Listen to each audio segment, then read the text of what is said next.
Good evening, boys and girls. I'm here again in this not made for children video. We have to say that, I guess. This is a live stream of the opening of 2 bank-wrapped rolls of 1962 dimes. Now, since there's 2 rolls, there's 100 names, and 100 names means double the clutter. So let me count these out real quick while we chit-chat about all things life. There's 5, 10.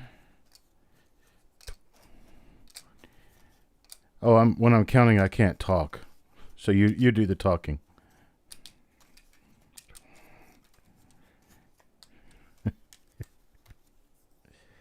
I messed up. Swear, if I could do this.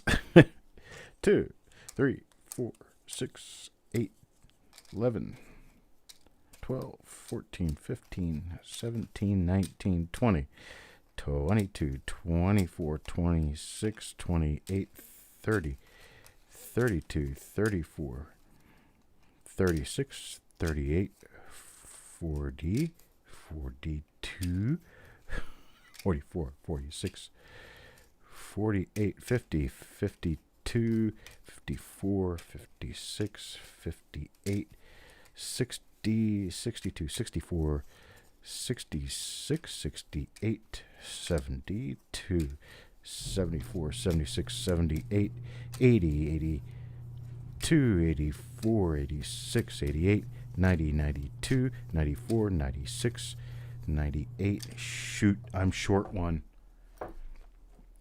Okay. I have a free shot here because somebody didn't pay for theirs. I'm kind of serious about that. If you don't register after you bid, so much for you. But I have 98 names here. So what I'll do is when I run out of names, that person will get the last coin. That's the only way I can really do it without going back through and wasting your time counting everything out again. So we'll have to figure out who it is. So watch your spots. And I'm going to run into a coin that I don't have a name for. I'll go back and find out who that name is. They'll get that last coin. But here's your 1962 dime roll. We'll go ahead and get it started. Yeah, I know. I still had my shoes on.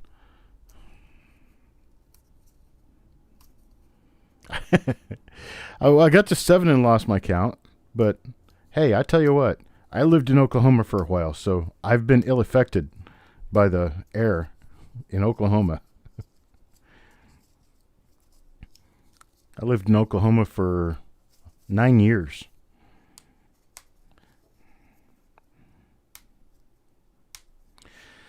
I moved away just in time to not see a tornado hit my apartment.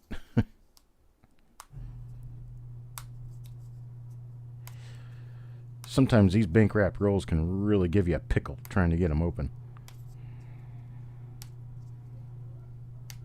Wow. Okay. Well, the garage door just came shut. That means the girls are home. There we go. Got the roll open. Finally. Here we go. 1 silver roll of dimes. I'll do this just like I do the Lincoln Cents. They're going to come out of the wrapper. Go out here in order.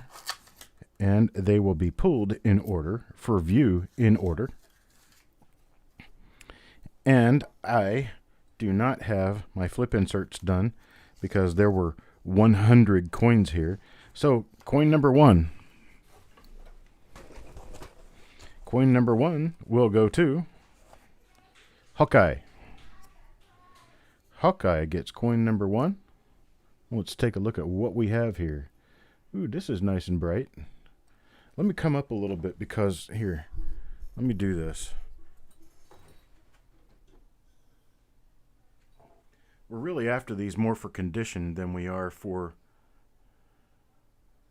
any pretties on them. And I can see doubling on them from this distance. So we'll just look at them for grade. This is a nice gem coin. Really nice gem coin.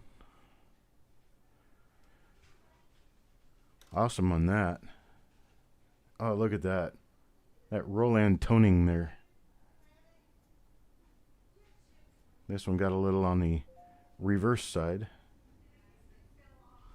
Okay, I gotta go shut the door. Hang on just a second.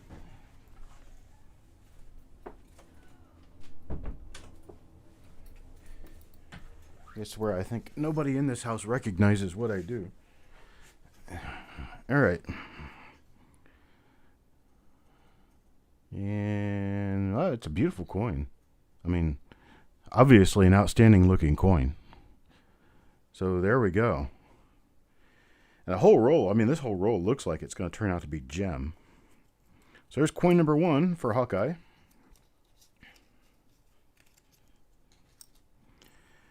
Coin number 2 will go to James. I think it's Worley. I hope I got that right. James Worley. I didn't have room to write your whole name, and I don't recognize you yet. I will, though, as time goes on. Wow, look at the condition of that coin. There's that little pick mark right under the T of Liberty.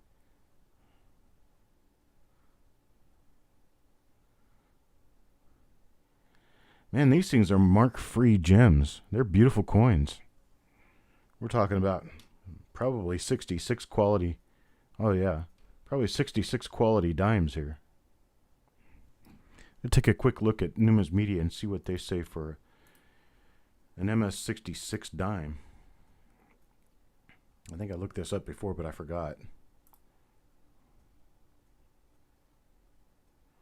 Come on, dimes. Open up. Open, says me. 1966 dime. Oh, so I've got to go to a different screen here. 1962 dime. Sorry. 62 dime and a 66 is $17.50 a pop. In 67, they're $70. And in 68, it would be $1,250. So, no telling what you're going to end up here with, but it looks a lot nicer than a 65, I can tell you that for sure. What I'm seeing here looks nicer than 65. Really nice luster. You can see that luster popping around on that coin. Really cool. So this is coin number 2 in the roll. It's a blast white coin. Beautiful, bright white coin. And that goes to James Worley. And coin number 3. Coin number 3 will go to Andrew O'Neill. Andrew O'Neill, what do you get? I'm still looking for hub doubling, anything of any extra thickness or anything like that. This one has a few marks on the cheek, on the jawline, to be more specific.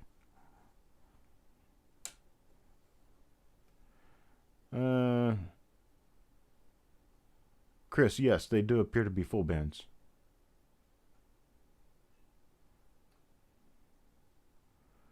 Full band, nice strike. Where I would generally look for hub doubling on this coin, on the reverse, I'd be looking for notches at the outside upper edges of the letters. I would be looking for doubling in the RIBU of pluribus. And I would also especially look in that little close AM appearance of the AM of America. A lot of times you'll see that doubled up a little bit on a true hub double die. I don't see any doubling on this coin. I don't see any doubling so far in this roll, but the coins individually are very nice. It's turned out to be a pretty superb roll. I mean, you're talking about under $4. You got coins that are, I'm going to say, worth at least twice that.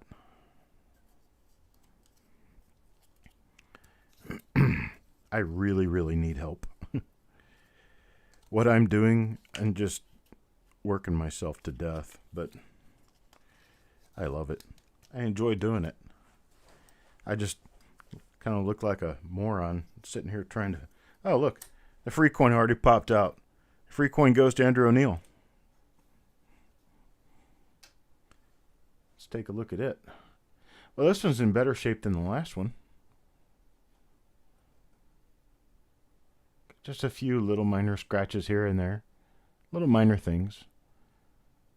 It's a solid 65 coin, though. Oh, yeah, reverse is real nice.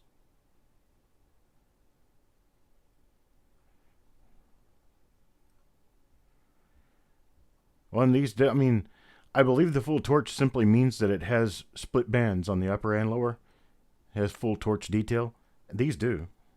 So, I don't know what's typical for 62, but, because I don't look at very many 62 dime rolls. But this one is going to go to Andrew O'Neill.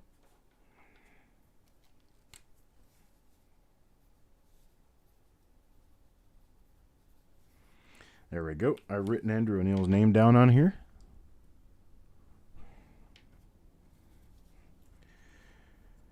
And with flip insert number 4,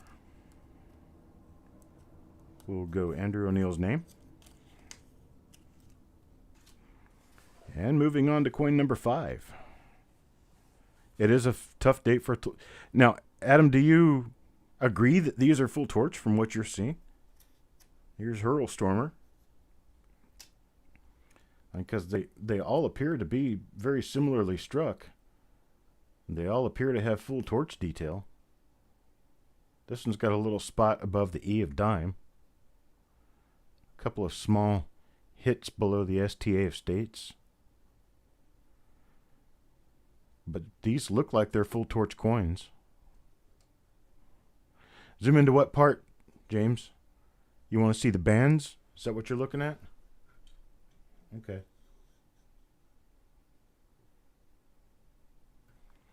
Let's zoom in and take a look at the bands.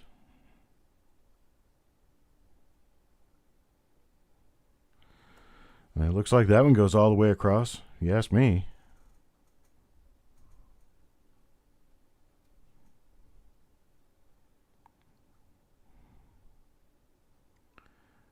That one looks like it goes all the way across.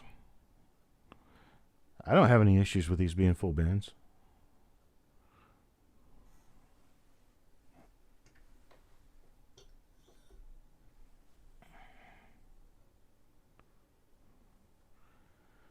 Let's take a look at the other side. We haven't seen the obverse of this one yet. Let's just, I mean, that's reflecting off my skin. That's why it has color. Oddly enough, I do have a little bit of color in my skin. I am not solid white yet. I would go with a 66 full band on these.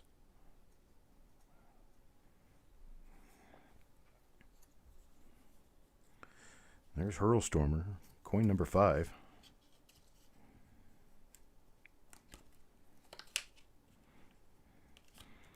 Well, this process of putting these things in these flips, these inserts in here, I usually do when I'm not actually trying to broadcast a show because I've figured out that it takes a lot of extra time. Chris Vines. Let's see what Chris Vines gets.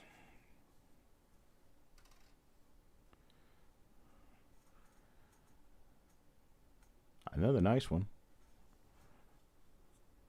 See what the reverse shows us. This one may or may not be full torch. Looking at the lower bands on this one, it appears that there may not be enough separation.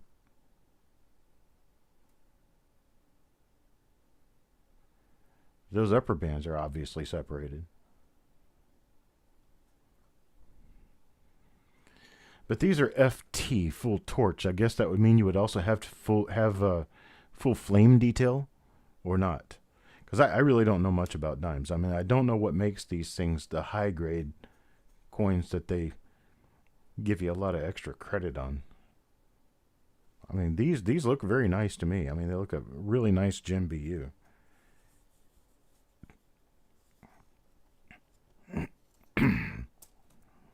Full solid white coins. Very nice gemmy luster.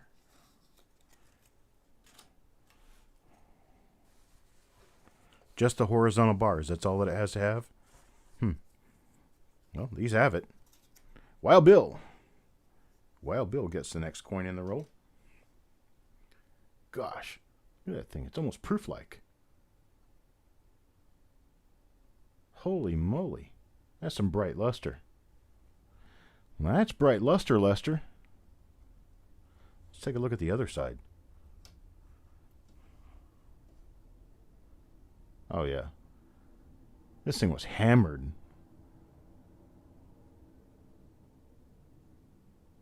That's a full strike.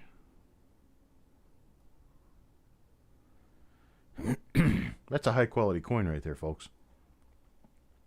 Well, Bill, congratulations. This is one of hopefully many more to come that look like a 67 to me. Anybody gets these graded? I want to know what they graded. I really do. I mean, anybody gets a 68 out of this? I'm going to shake your hand. Because, well, I tell you what, I don't get jealous about this kind of stuff at all. I love it when I can share good stuff with people. Sorry, Wild Bill.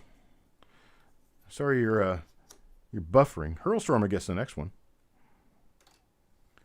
Let's see what Hurlstormer ends up with. There's another really sweet looking coin. I think this one has a little gash around the eye area, or maybe not. No, that's just that's his brow line. Does have a scratch across the front of the cheek below the ear, though. So there's a little scratch on the front of this one. Just a little one, though. There you go. Not much. I mean, this is a nice one. It's got that full torch thing going again. Well, if these are generally known not to be very strongly struck coins, this is definitely an outstanding roll. Because these are very well struck.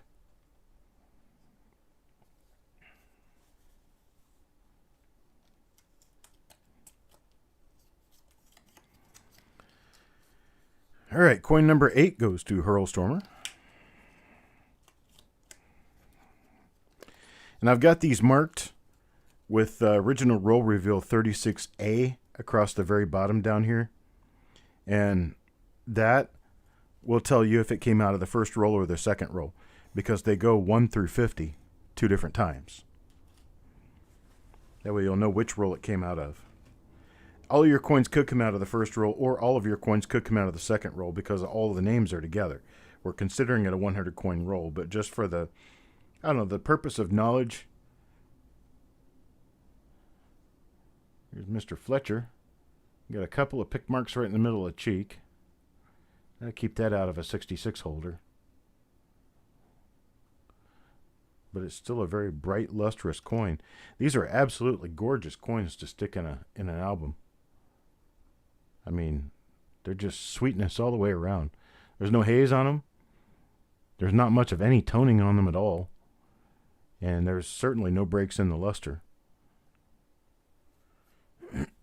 Yeah, 3 1/4 a coin, or was it 3? Was it 325 or 375? I can't remember right now. I based this off of what I buy the rolls for, what I have to give up for the rolls.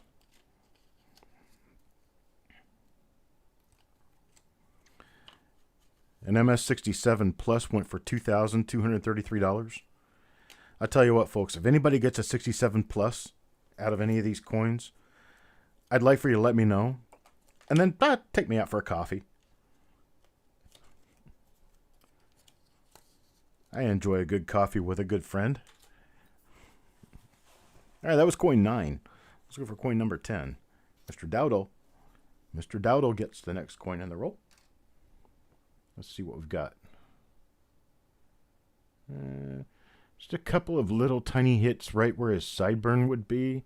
And then north of the 2 of the date, there's a couple of little hits. But these are little hits. Remember, these coins are smaller than pennies.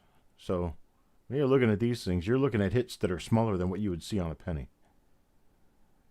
I see absolutely nothing wrong with the reverse. You got one little pockmark thing next to the bottom of the torch on the right side. But heck, that's all. That's all. This is otherwise really nice. Yeah, that's right. It was $3.25 a coin. That's right. It's because of the price I had to give for the rolls. Original bank wrap rolls don't come very often anymore. They're really difficult to find. And they're difficult to buy when you do find them. I've been looking for some crazy stuff like, 1930s Lincoln Cent original bank wrapped rolls, or maybe some war nickel bank wrapped rolls. Ray Lungi gets the next one. Let's see what Ray gets. And got a few little marks on this one. We're getting a little more realistic now. Being really, really picky, but I tell you, we're getting a little bit more realistic about what we're getting out of this. A few marks below the oak branch. A couple of marks between the E and the D of 1 dime. But man, still just a gorgeous coin. And fully struck.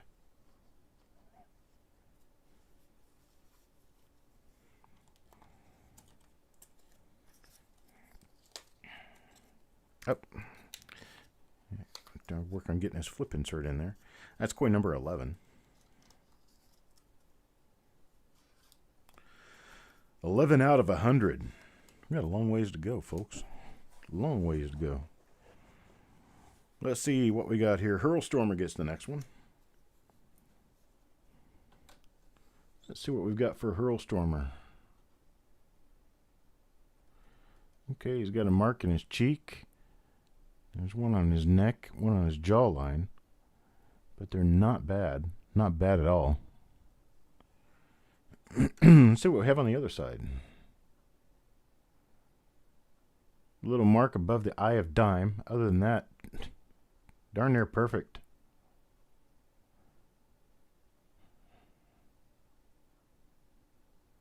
Wow. Sweet. Sweet and really nice. Yeah, 3 for 3. I'll tell you what. And you got 10, didn't you?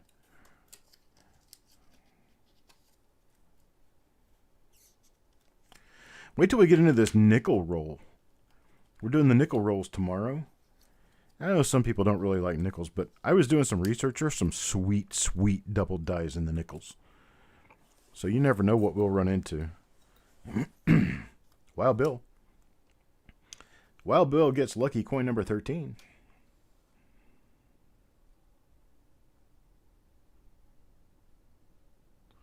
Just got a couple little hits on Liberty. Not highly noticeable. Still got a gem coin. All of these coins are gem. A little bit right in the center of the torch.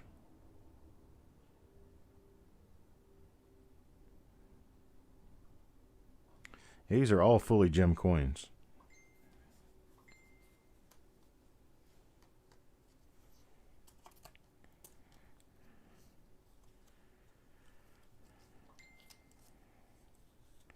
And it's coin number 13 for Wild Bill. Get my phone making noise because they're talking in my group here. My admin group. Talking about these coins, I think. It was a little more realistic. It's got a few spots on it. A few little, not spots, but they're little hits.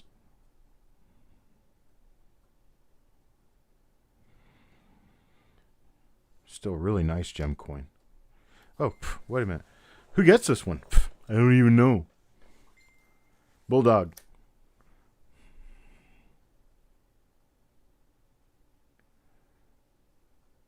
Nice, nice, nice reverse. A lot of these have extremely clean reverses. Grade's going to depend solely on what you end up with on the obverse for a lot of these, because the reverse, there's no hindrance at all.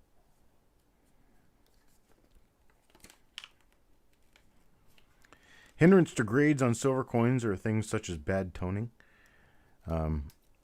hits and marks, scratches, for sure hairlines, but hairlines would only come on coins that have been wiped. These haven't been wiped. They're fresh out of a mint roll, or not a mint roll, a bank roll. Might as well be a mint roll. Look at them. Good gosh. All right, Mr. Dunn. What do we get? We got a little patch of stuff in the center there. Not too bad, though. Not too bad at all.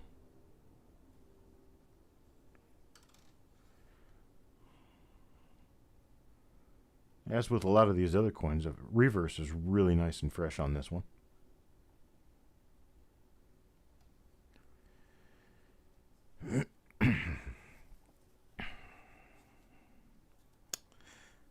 Now, I'm probably going to have to change the time on that second roll reveal tomorrow because these are heavy-duty roll reveals, and I'm doing like 2 rolls at a time, and they take a little more time to get set up for, and they actually take more time to broadcast too.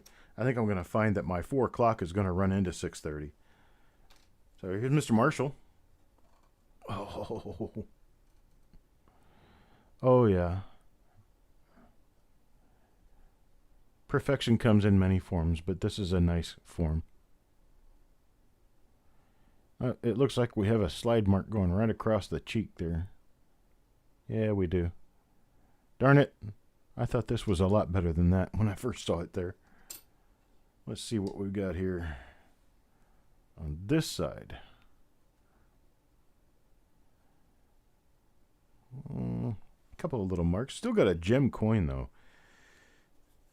You know, for what? Double melt? It's just 2 times melt what you paid for these. So, these are awesome coins. Really nice gems. Bright gem coins. Wild Bill gets the next one.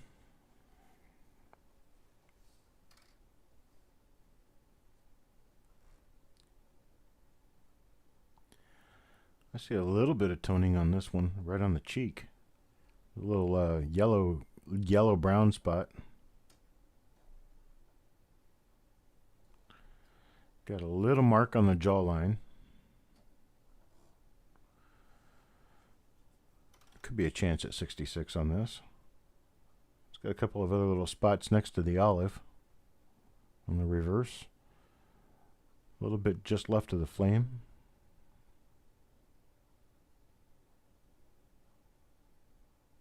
Still a really nice gem coin. You want to see the 55 DDO again? I tell you what, folks. We're going to be having an auction come January. It's going to be the 1st of January. Everything in that auction is going to start at $1. I'm going to have all kinds of really cool stuff. Lots of it. And it's going to start earlier in the afternoon. It's going to be at 3 p.m. And we will run through probably 3 hours. Not going to be much in the way of rolls, but here's James Worley again. Coin number 18. Probably not much in the way of rolls, but we're going to have a lot of singles. We're going to have a lot of early Lincolns. We're going to have a lot of Gem BU Lincolns. We're going to have this interesting die scratch pattern there, polishing pattern. It's kind of behind the head. That is interesting. But this coin is, I don't see any flaws on it. I'm having trouble finding anything wrong with this one, even under magnification. This is sweet. That auction is going to be on New Year's Day. New Year's Day is on a Wednesday this year, or this next year, however you want to say it. This one's clearly a 66. This could be a 67. Looks like it's got full torch too. So there's James Worley. You got yourself a really nice, superb gem coin here.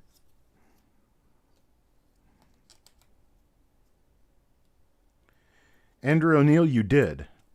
You not only had a coin come up early, but you also got a freebie.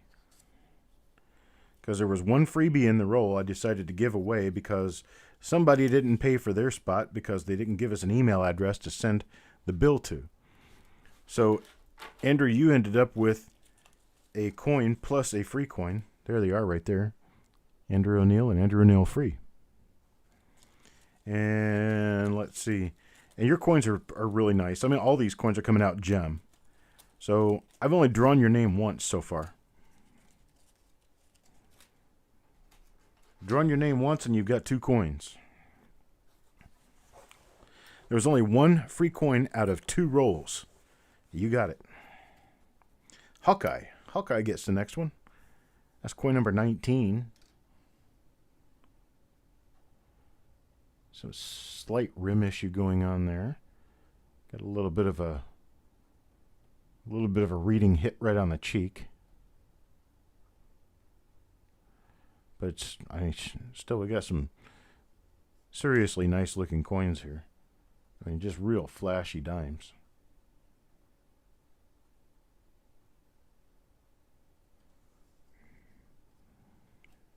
All right, that was for Hawkeye.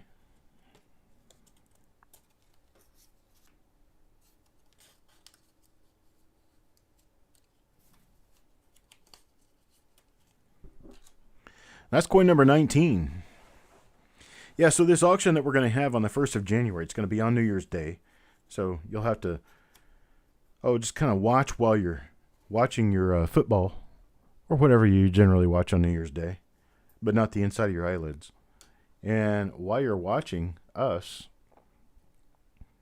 you will have the opportunity to bid on early Lincolns, Gem BU Lincolns, some Lincoln short sets, partial sets, maybe a roll or 2, but mostly just pretty nice coins. And we're going to start everything in the auction at $1. $1 minimum bid for everything. I'm looking at this coin again just to be sure that we've seen it. This is coin number 20. It belongs to Joe McBride. Coin number 20 for Joe McBride.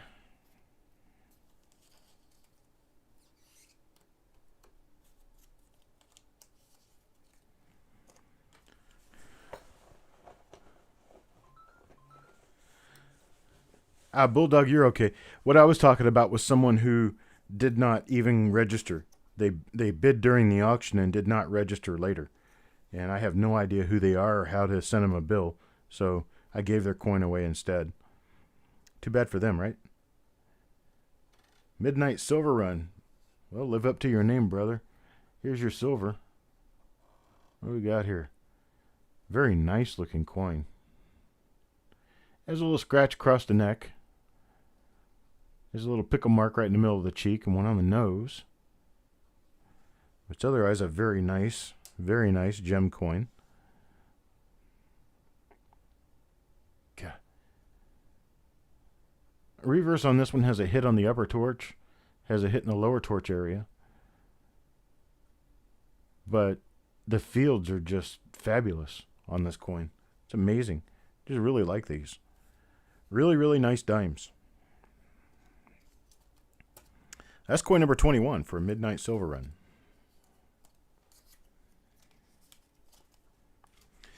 Drawing coin number 22. Warranted. Chris Vines.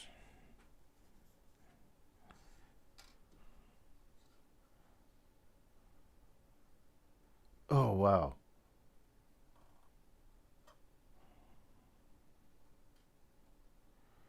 You got just a couple of small marks on the front of the neck. But wow. I don't see anything else on this one at all. All right, let's hope the reverse is as nice as the obverse. Oh, yeah. One little pickle mark above the eye of dimes. Of dime. The dime. Above a dime. And we got a hit on the lower bands of the torch. It's super nice. Love it, love it, love it. I love it. So I like it, I love it, I want some more of it. That's for Chris Vines. You got yourself a really nice coin there. Really, really nice.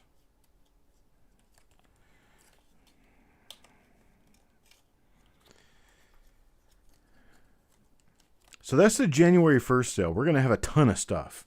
I mean, it's going to be a lot of stuff.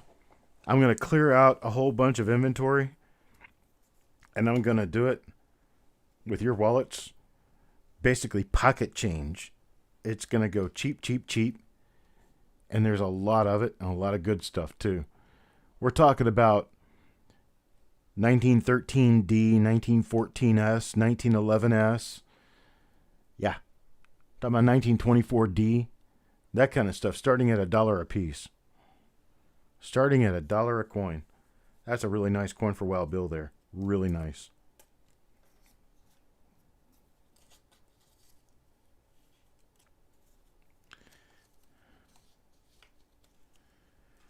And then, a little bit later on in January, we're going to be looking at coins like this. There's a 1970S small date proof. 1970S small date proof. Really nice proof coin. Scarce. Very scarce. Very difficult to come by. But that's a 1970S small date proof.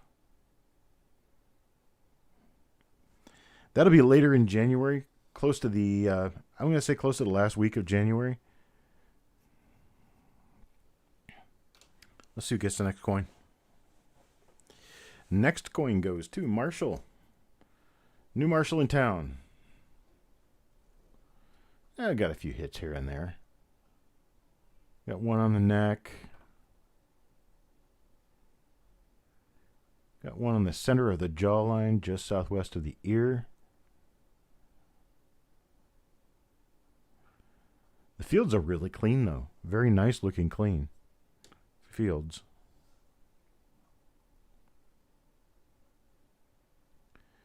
I tell you what, brother, if this isn't close enough to having gloves, nothing is, because my hands are totally dry.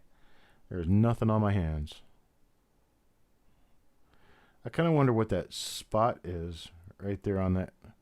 It's not affecting the luster. The luster runs right through it, but it's a dark spot right above the oak leaves. I guess it's probably something that happens to silver. It's starting to tone. Very nice. Very nice coin.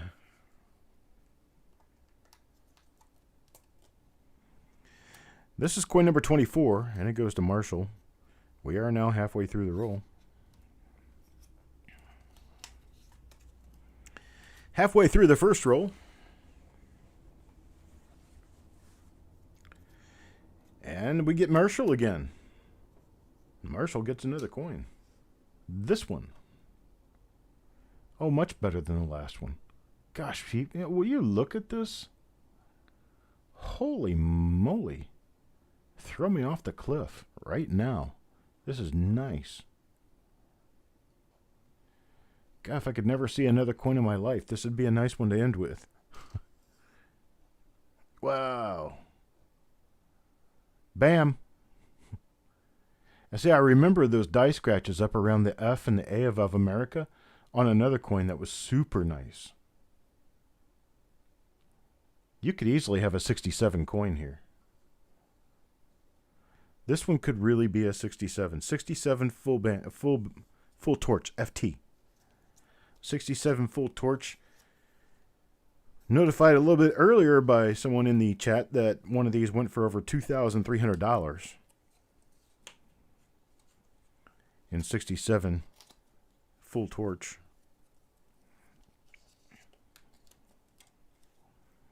There you go.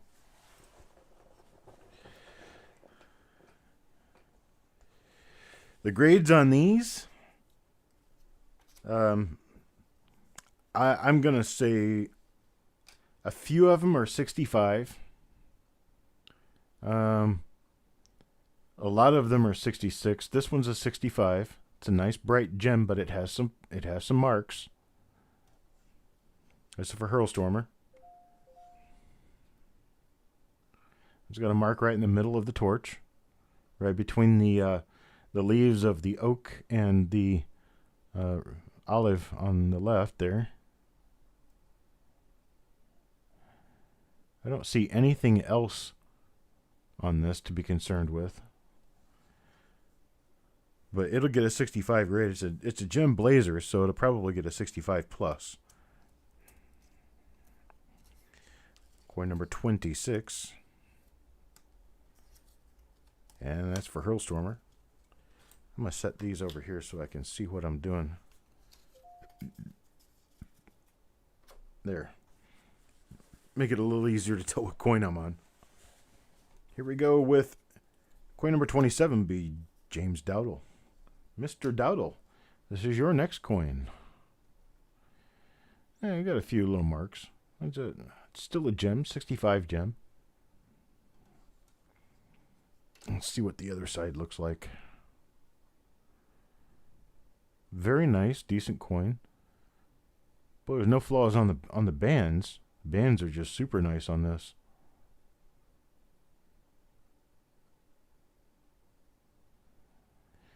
Oh, there we go.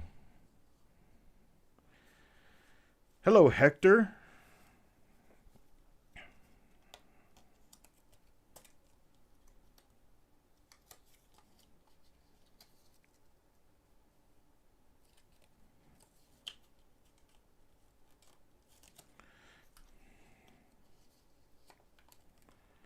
All right, there's Mr. Dowdle's coin number 27. Let's see who gets coin number 28. That'd be Wild Bill. Wild Bill gets 28.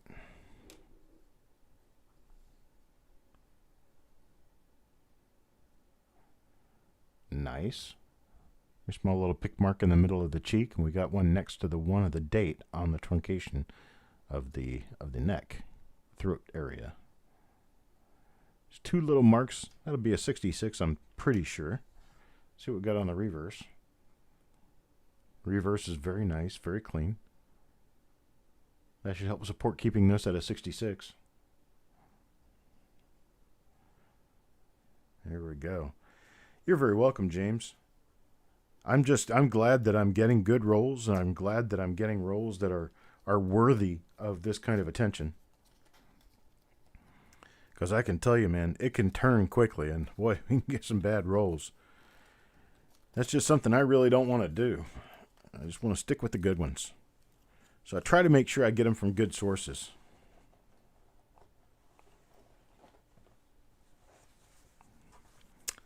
Bulldog. Bulldog gets the next coin in the roll.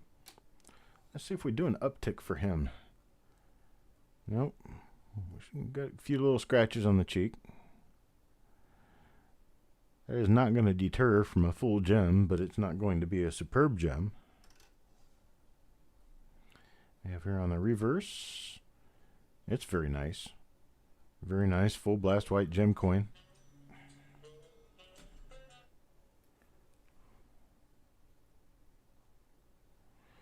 All right, let me move on to, that's Bulldog's coin number 29.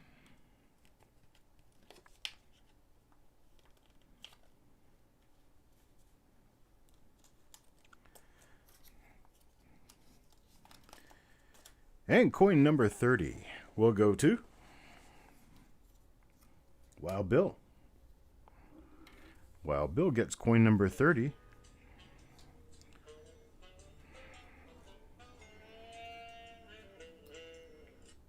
I am in the middle of a broadcast.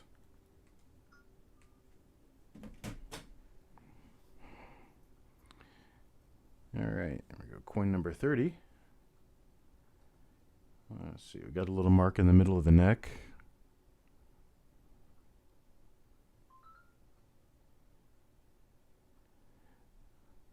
Nothing else really.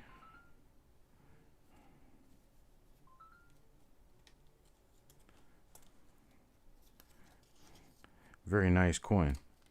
Another super nice coin. Wild Bill. It's a hard time figuring out which one's going to be your best one to put in the book, huh? That's my wife's ringtone. She's like 3 times now she's disturbed me in the middle of my broadcast. I have to let her know that when I've got broadcasts, I can't take phone calls. Oh.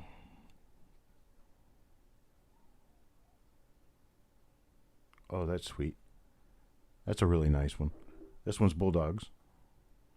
So finally we get a really good coin for Bulldog.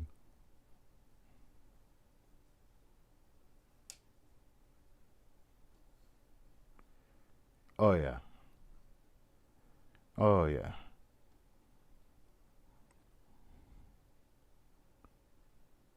This is one to grade right here. Really, really nice. Really, really nice. That's coin number 31, Bulldog. Coin number 31. 31, high grade.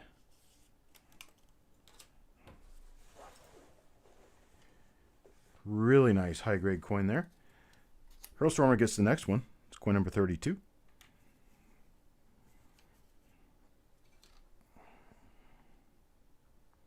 I got a few little marks on the cheek. You can't expect them all to be perfect. You know what I'm saying? This one's nice. It's not anywhere near that high quality gem that we've been seeing out of some of the other ones, but it is a gem coin nonetheless. It's more just a 65 gem.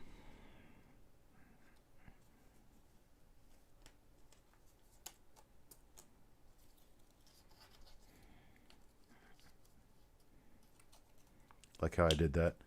Pick up one, flip insert, and 3 more of them disappear. There you go. That's Hurlstormer.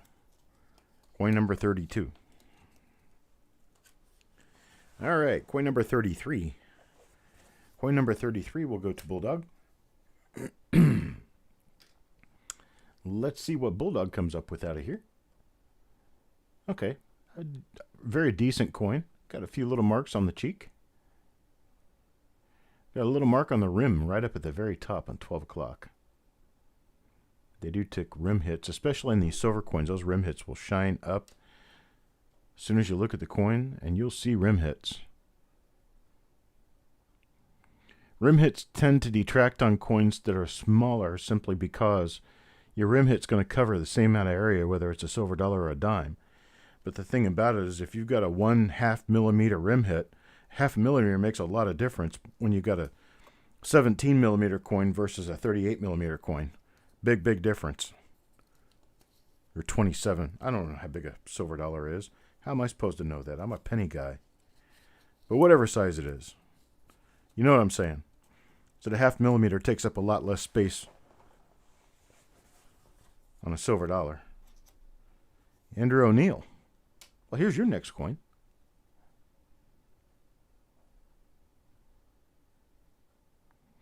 I see one little scratch on the back of the neck. That's it.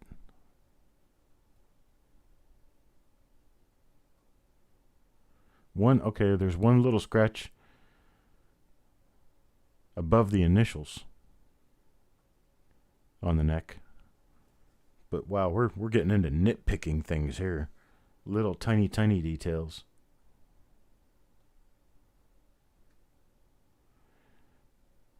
That's an easy 66 right there.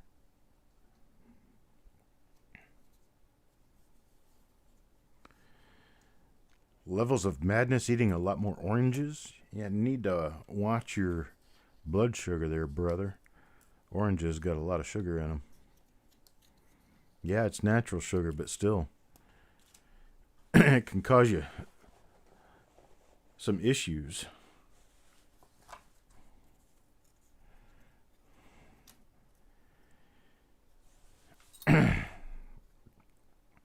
Bulldog gets the next one. How many coins did you buy, Bulldog? Good gosh. Seem to be pulling all yours early here. I got a few little issues on the back of the neck and a few little issues on the front of the neck. But looking past that, you see pretty much everything is perfect on this one. Let's see. Let's take a look at the reverse. A couple little marks below the rib, RIB. A little mark above the D and dime. A little toning spot between the S and the O of states of. Still talking about a 65 to 66 level coin here. This kind of luster, folks, this will turn on a grader. They'll see past a lot of other stuff for really nice luster.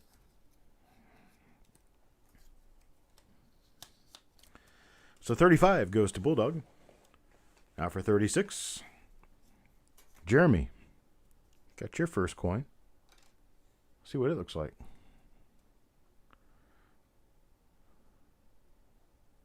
Sweetness. I got a little mark next to the eye, up on the high cheek, on the temple area.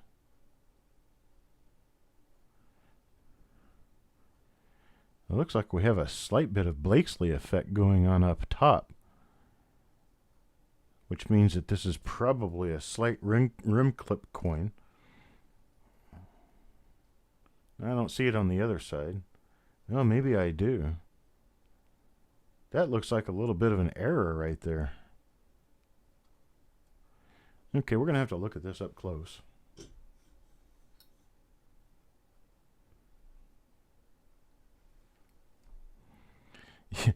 Penny Parent wants to see the 55 double die again. Let's look at this error real quick. What have we got there? Looks like it had a... It's like a struck through of some sort.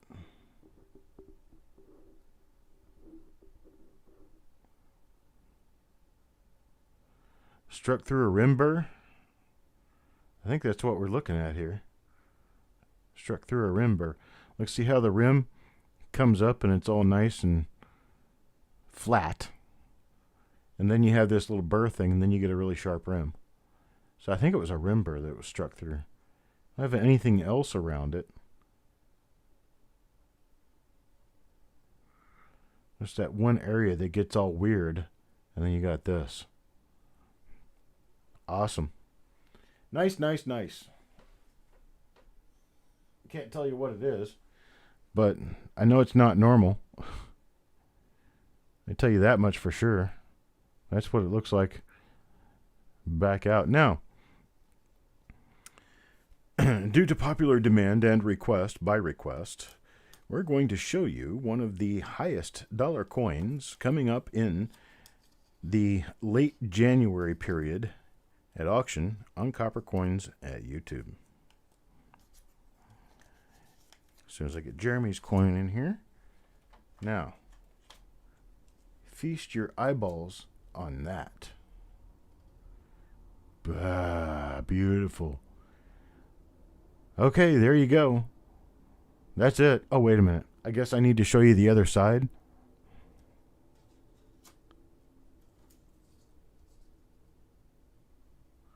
There we go. Okay, I'll take it out of the plastic. I really don't want to handle this too much, but I'll take it out of the plastic. There we go. 1955 double die, folks.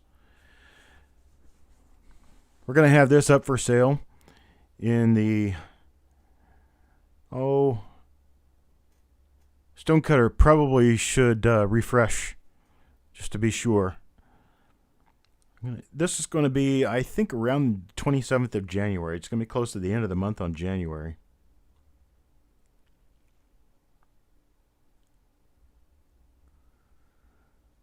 Would that be 55? Hurlstormer? The 55 double die? No, I don't own one. Don't need to.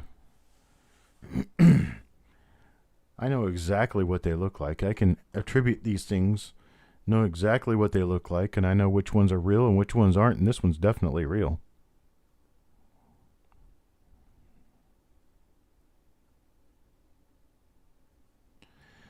But there you have it. Shay? What about Shay? Oh, okay, I see it. There's your 55 double die that'll be running in the auction. I'll show you another coin. Hang on. This is another one coming up at auction during the month of January. Now those bands of color are actually bouncing off the plastic. The coin is actually a reddish brown color. But this, folks, is a VDB. 1909S VDB. It's graded by Segs as a 64 with faded mint red. But there it is, 1909S VDB. I trust Larry Briggs very much so when it comes time to grade these things. So this is definitely an uncirculated 1909S VDB Lincoln. And the color is not part of the coin. This is actually the plastic. A little bit of this color does exist on the coin, but most of it's how the curves of the plastic reflect in the bright lights that I have on the coin. It's not actual toning on the coin. Because if this was actually toning on the coin, this would be a heritage coin. It's a VDB. A 1909S VDB. And it is uncirculated. It is a nice coin. So there's that. I've also got some others that I'd like to show you, but I'm not going to do it today. I'll show them to you another time. Let's move on to coin number 37. Coin number 37. Let me wipe the drool off my chin here real quick. And it goes to Hawkeye. Hawkeye gets coin number 37 out of this roll. See you later, Penny Parent. Let me put this back in focus. And there's a little spot behind the head. A little dark spot behind the head. Boy, other than that, we've got a nearly perfect coin here. Really nice looking dime. Let's look at the reverse. A little problem on the lower bands of the torch.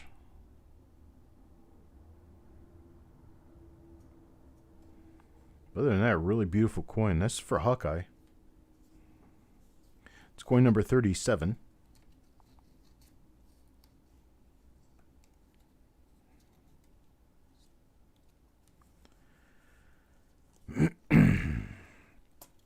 There we go.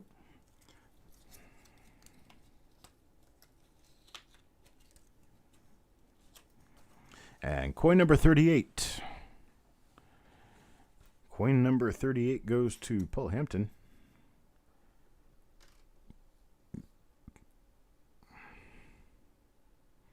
Wow. I don't know how many times can you say, wow, just a beautiful coin.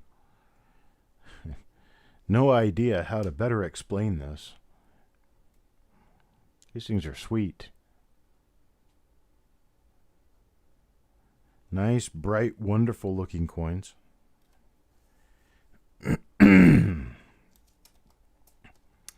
That's coin number 38 for Paul Hampton.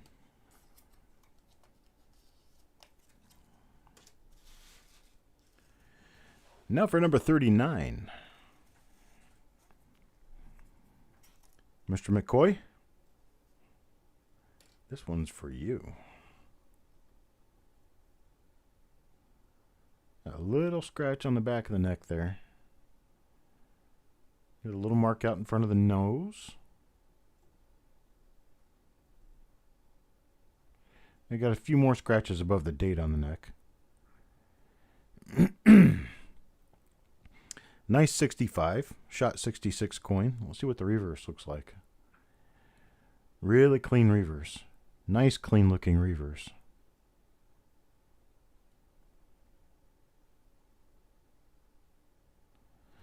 I'd say a 66.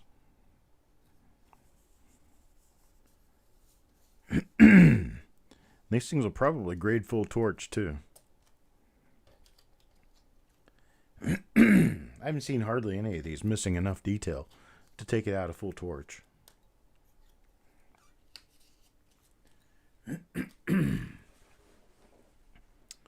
Coin number 39. So now coin number 40 will go to Paul Hampton. I have a frog in my throat. Let's see. What do we have here?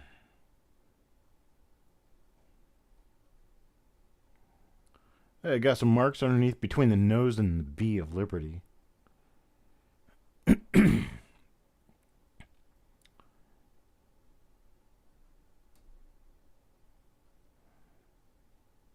Sweet. Got a couple little marks on the cheek and a couple little marks on the jawline, but other than that, yeah, really nice coin. Really nice, clean coin. Have a little bit of a clash mark going on this one. You see it above the olive leaves, moving over to the left side of the flame. You have a straight line there. That's part of the neckline.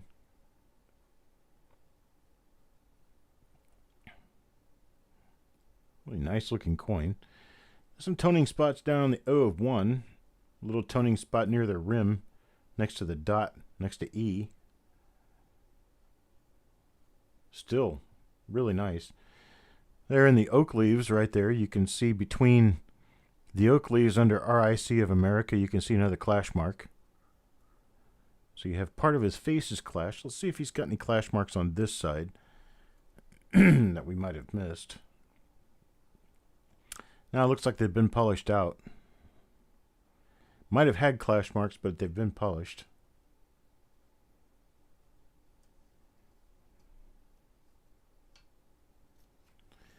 Very nice, very nice.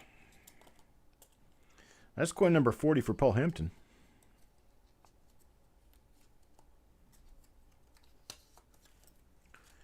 Let's look at coin number 41 and see what happens there.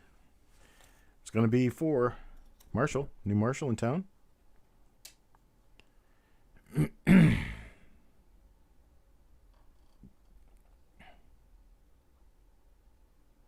Nice one. Few little marks behind the head near the rim.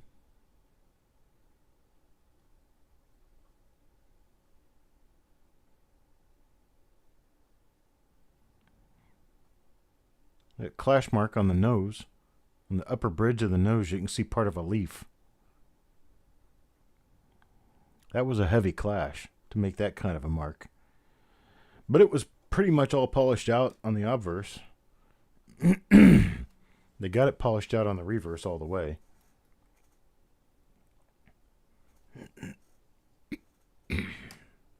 Very nice coin. Very nice one, Mr. Marshall. Coin number 41.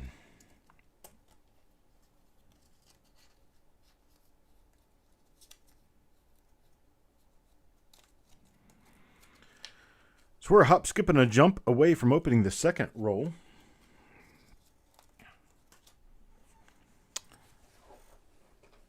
Let's see who gets coin number 42. Chris Vines.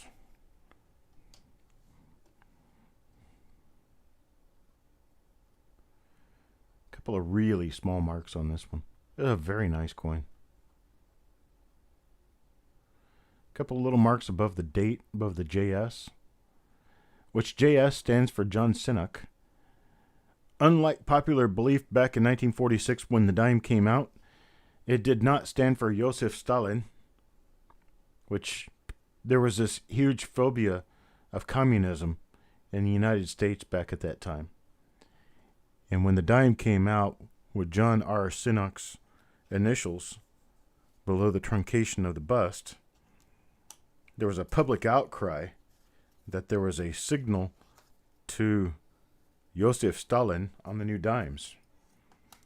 They had to explain to people that these dimes were designed by a guy with JS as initials, so calm down. Eventually they did. Unfortunately, John Sinnock never really got to see that, as John Sinnock passed away shortly after these dimes were issued.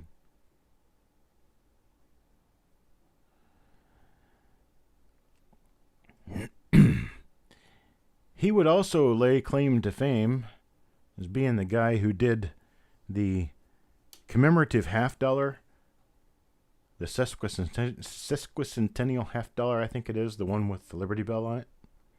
He designed that too. And that bell turned up used in the design for the Franklin $50.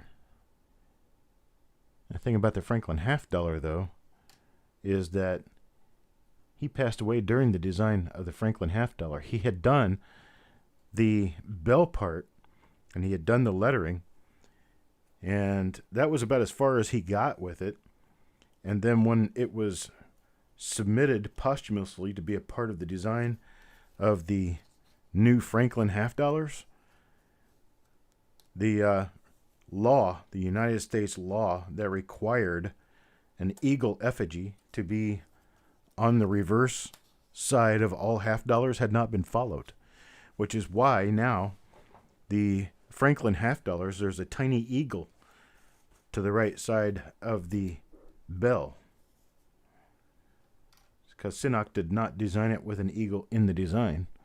He would have been told to cut it out and redo something that had an eagle in it, but they couldn't tell him that because, well, he was already gone. This is a beautiful one. A couple of little marks in front of the ear. Those little dark spots that you see on the cheek.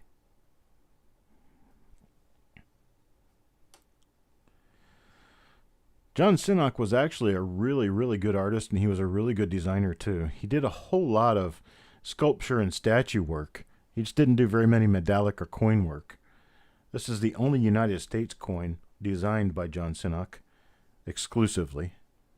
I'm not sure whether he gets credit for the reverse of the Franklin half dollar or not, because he didn't put the eagle on it. That's coin number 44. Let me get these flip inserts apart.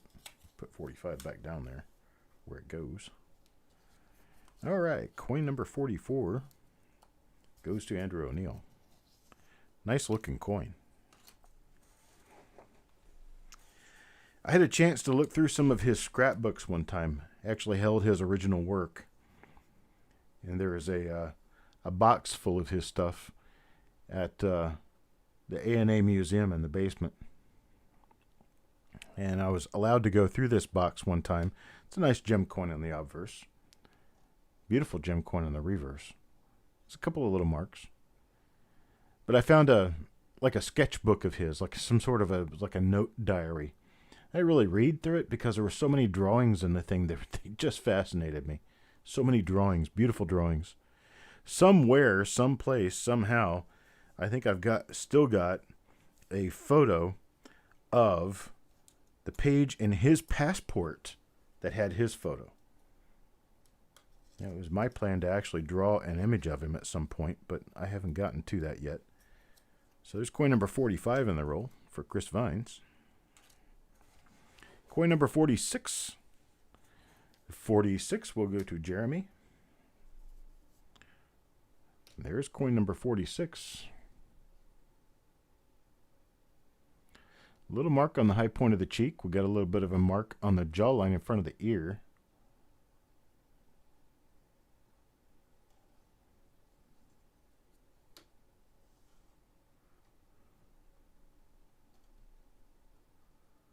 Beautiful reverse, though. Wow, it's almost a mark-free reverse.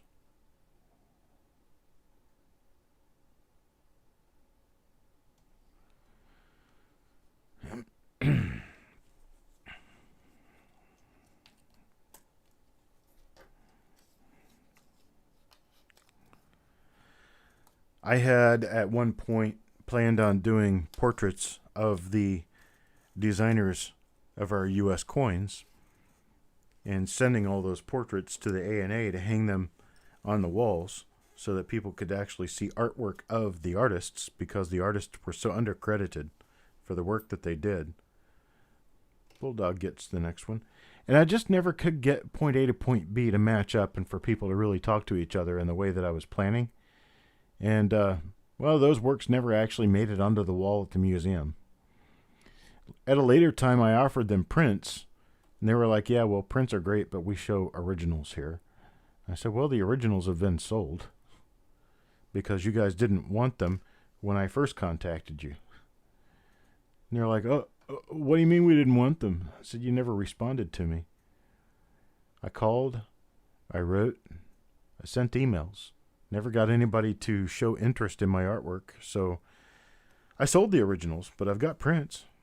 Well, we don't want to put prints on the wall here. Like, okay. But we can sell some for you. So I gave them a big stack of my prints, and they put them in the A&A money catalog. Some of them sold. Sold probably about 100 prints. Bulldog got himself a pretty nice coin. Okay, good. I'm glad Sinnock gets his due credit for the Franklin half, because he should. He's the one who did the engraving of the Liberty Bell for coins. If you look, I can't remember which $half it is specifically because I'm not a $half guy. It's the one with the Liberty Bell on it. I do believe that's a sesquicentennial half. If you can say that 3 times real fast. That's a beautiful coin from Marshall. Really nice one. See the reverse. I got a little pickle mark down below the A or along the rim. Other than that, really, really clean looking coin here. Really nice.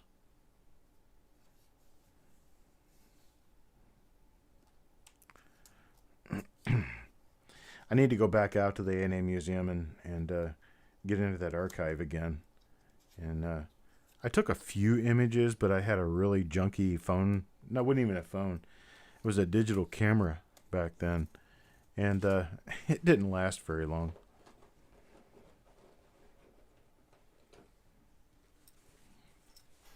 So it's a sesquicentennial. Okay. Well, I'm glad I know something. All right, Adam gets the next one. What does Adam get? Wow, it's a clean looking dime. Wow, beautiful. Of course, we all know Franklin Delano Roosevelt died as a result of complications from polio in 1945. He had been president for 12 years at that point. We did not yet have the 2-term limit for presidents. He was first elected in 1933, I believe. I'm taking all this from memory from history class in college. And he had polio. The last couple of years he was president. He couldn't walk on his own. And his White House staff did a whole lot to make sure that he was propped up and properly propped in different places so that he could do his talking and greeting and stuff like that, and people wouldn't see him as a cripple. This is really weird. Did I miss a name back here somewhere? I hope I didn't.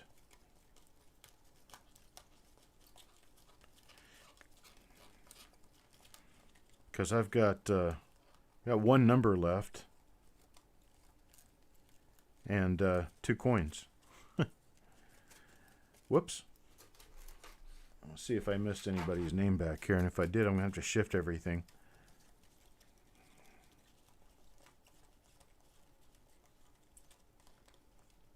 No. Okay. I'm not really sure what to do with this one at the moment. But there is an extra coin. I didn't count the coins, so there could have been 51 in the roll. But anyhow, we got coin number 50. And coin number 50 will go to Hurlstormer. You sure you got your 5? This is really kind of weird. Do I already have 50 coins in here? I started with 1, 2, 3, 4, 5, 6, 7, 8, 9, 10, 11, 12, 13, 14, 15, 16. All those have coins in them.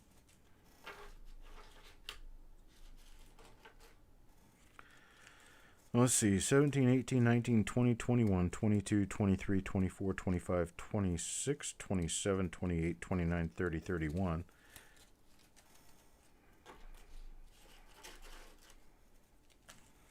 $32, $33, $34, $35, $36, $37, $38, $39, $40, $41, $42, $43, $44, $45, $46, $47, $48, $49. Sure enough, I have 51 coins in this roll. There was an extra coin in the roll. Okay, we haven't looked at it yet. If anybody wants to...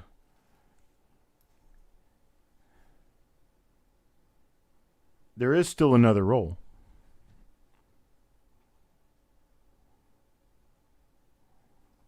Do feel a short bee? Oh, what was that, James? Chris, now this is a 2-roll gig. So if your name didn't show up for the last time in this roll, you'll probably show up in the next roll. We'll mark out next to the ear on the cheek, one right in front of the bridge of the nose, one above the top of the head. Little marks. Yeah, that's kind of what I'm thinking. Free coin. Do we want to take a break? That's beautiful. That's really nice. We'll figure it out. But I tell you what, it's going to be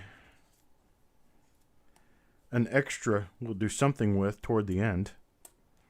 Because I've got 50 coins. I've got 50 names. I've got 50 coins. And this one is an extra. All right, folks. Let's do a 10-minute intermission. During which time I'd like to take a 10-minute intermission for everyone to be able to recoup. And while we're doing that, I'm going to go ahead and add in. What am I going to add in? Add in an image.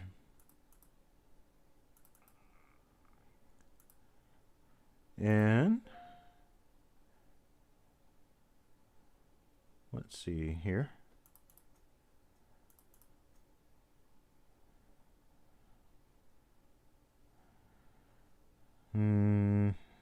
What do I want to put in there for an image? We'll put in the next roll reveal that we're going to do. That's going to be this, I believe. Yeah.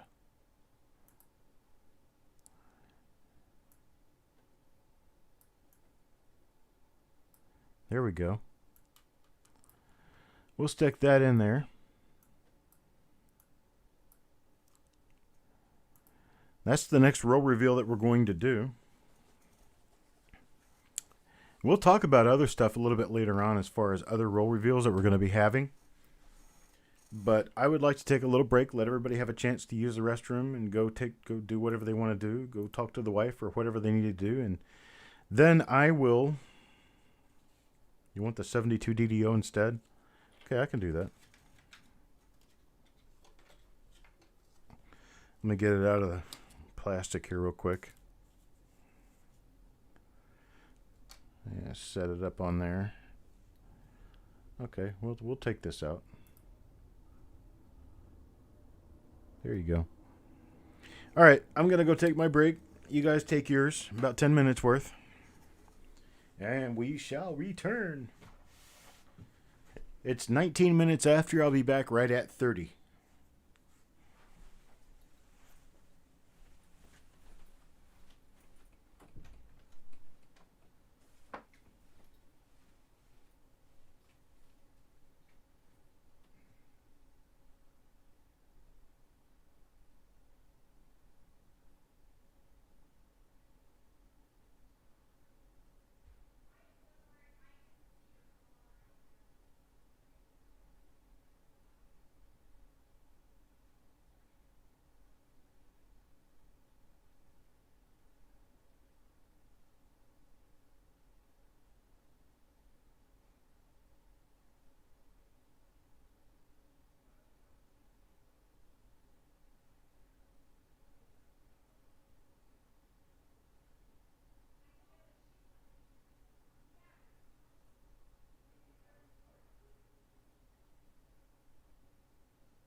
I'm back already. I didn't stay gone for very long because I didn't really have a whole lot to do. But I did go get me something to wet my whistle with.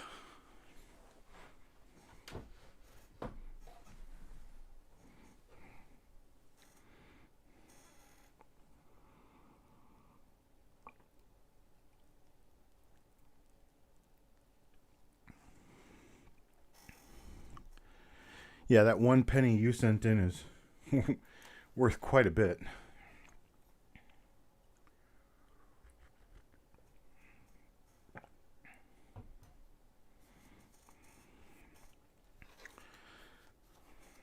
I guess while we're waiting, I can stuff the rest of these and talk with you.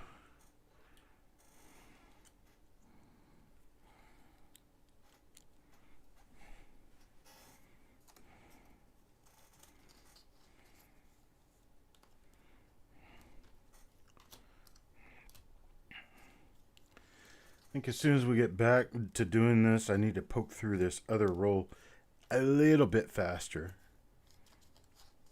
So basically, I'll just I'll get a coin out, tell you the grade. Get another coin out and tell you the grade. Wife got me food for dinner. Didn't realize that I'd be doing this. I'm not sure how, but the reason she called me is because my vehicle's not parked where it usually is, and she thought I had left and had no idea that I was at home. The reason the vehicle is parked where it isn't usually parked is because we had to do some work in front of the garage to change a light bulb 20 feet up off the ground with a high ladder. We want to make sure no cars got damaged in case the ladder fell. And so I moved my car to a parking lot down the street. And it's still sitting there, not in my driveway. So the wife was wondering, well, he's not in the driveway, why? She didn't notice when she left the house. Or actually, she didn't come into the house. So when she got home, she realized that I was not there. Or thought I wasn't there. She noticed my car wasn't there. Thought I wasn't home.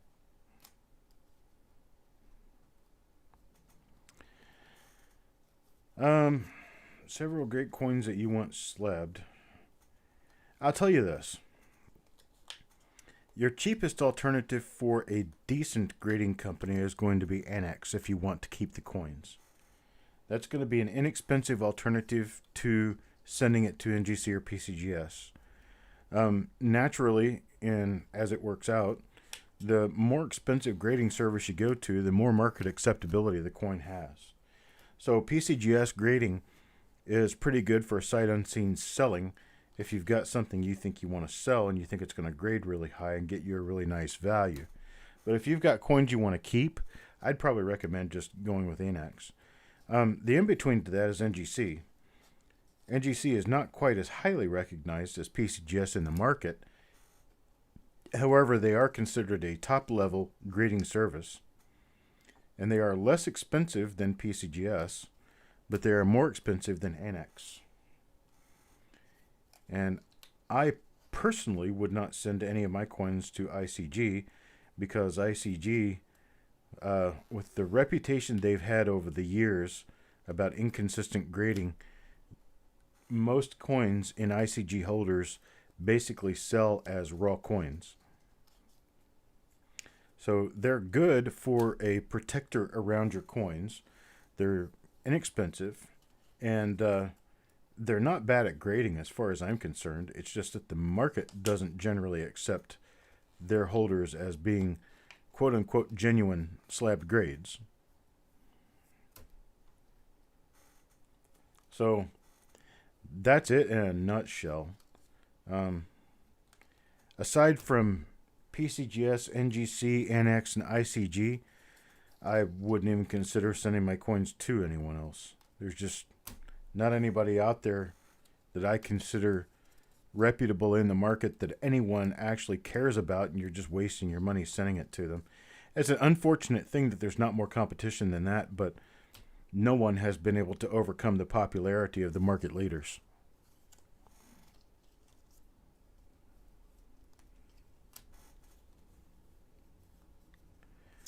We're at 28 minutes after now. I'm just about ready to get started again. This 1972 double die will be offered toward the end of January. It will be advertised a few different times. You're getting a good chance to look at it live.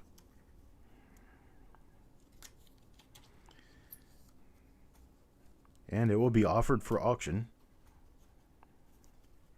along with a 1909 SVDB, a 1922 plane, a couple of 1909 SVDBs actually, a couple of 1909 S's, a couple of 1914 Ds. We're going to have a big high dollar sale. It's not going to be a whole lot of coins, but the coins that are there are going to be feature coins. They're all going to be nice. It's like a star-studded cast.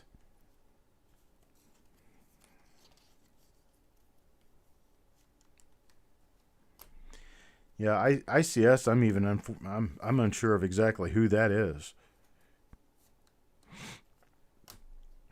And ICS,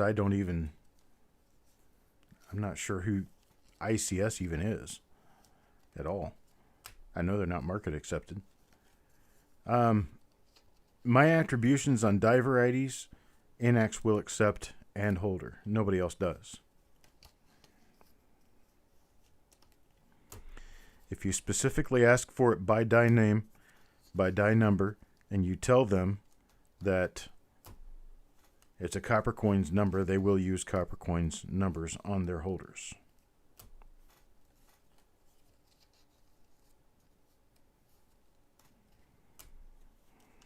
You want to see a Chuck Daughtrey hoard label?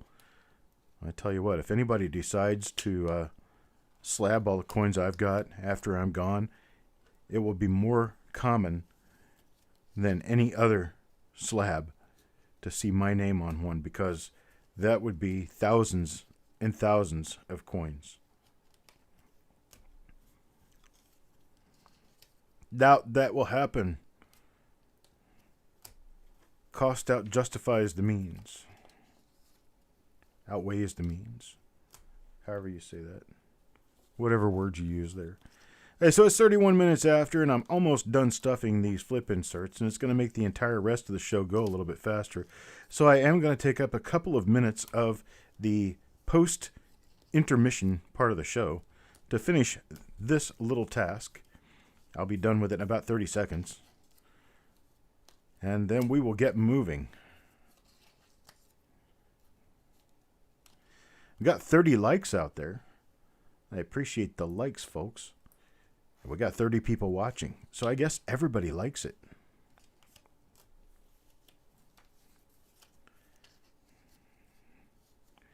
Expect to see some short videos of these feature coins as time goes on. I used a flip for the 70. Somebody is going to get the flip that this 1972 Lincoln Cent was inside of. So you're going to get a flip once used for a 1972 double die. How is that? All right, so here we go. We're going to get started on roll number 2. Roll number 2. Let me get this out of the way here. There. I like to be able to see the number down here when I'm looking, and oh, with as much bright light as I got going on, it can be a little difficult to see that number. There we go. All right, here's our second roll of dimes. It's from the same source. It's Coin Auditing Systems Incorporated. This was wrapped by some sort of a coin rolling wrapping company. I can already tell by just looking on the end of this roll that we've got a super toner going on here. I'm going to unwrap this roll customarily as I do. It's going to be roll over paper, so that will be coin number 1 in the roll. So whoever name is drawn next is going to get a really nice toner. A decent little toner at the end of the roll, but not nearly as good as the one that's going to roll off the beginning here. If I can ever get this paper apart.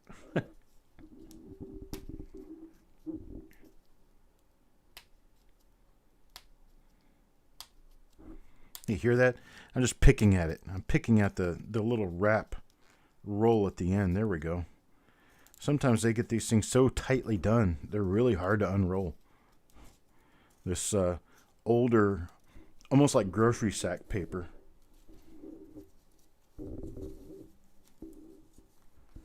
Okay, the way I always unwrap these is the wrap folds out that way, and I roll it over the top of the roll.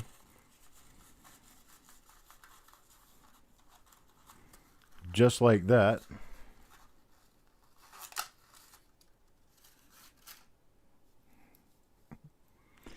And I think we're going to do a little bit here with, oh,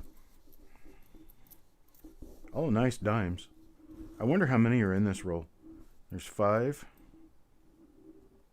10, 15, 20, 25, 30, 35. Nah, that can't be right. I must have missed a few. I only counted 42 in this roll. That's not right. So we'll just go ahead and go with it. But I want to show you this coin before I draw a name for it. So this thing's got some pretty toning on it. Look at that toning. That's really nice. That's the rolling coin there. Now, after showing you that,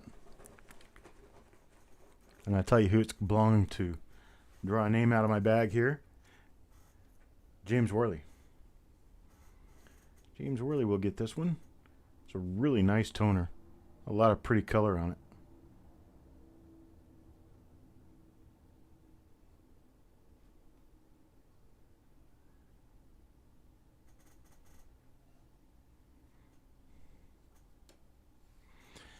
And the reverse of it is a very clean gem dime. It's just that outside coin that got a little bit of toning on it. It turned out really pretty.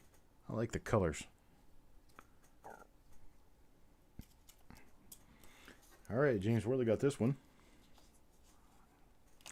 Let's move on to coin number 2 in the second roll. Adam Chambers.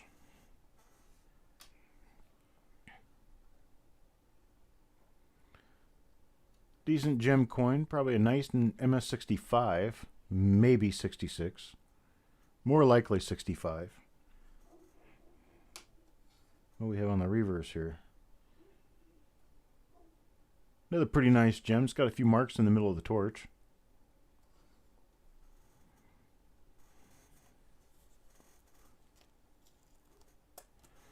And that's for Adam.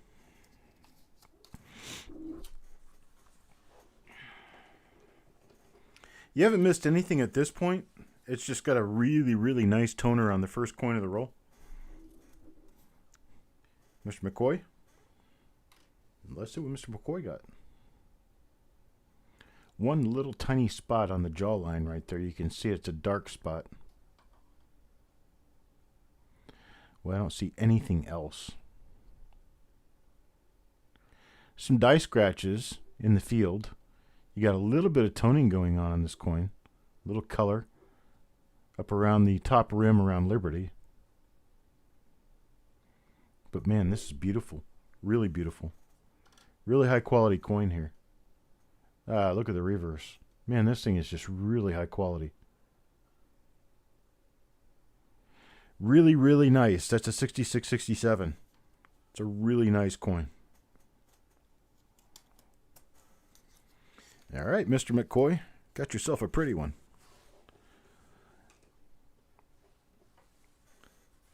If Purple Silver Diamond thought it was stained, well, toning is a form of staining, I guess.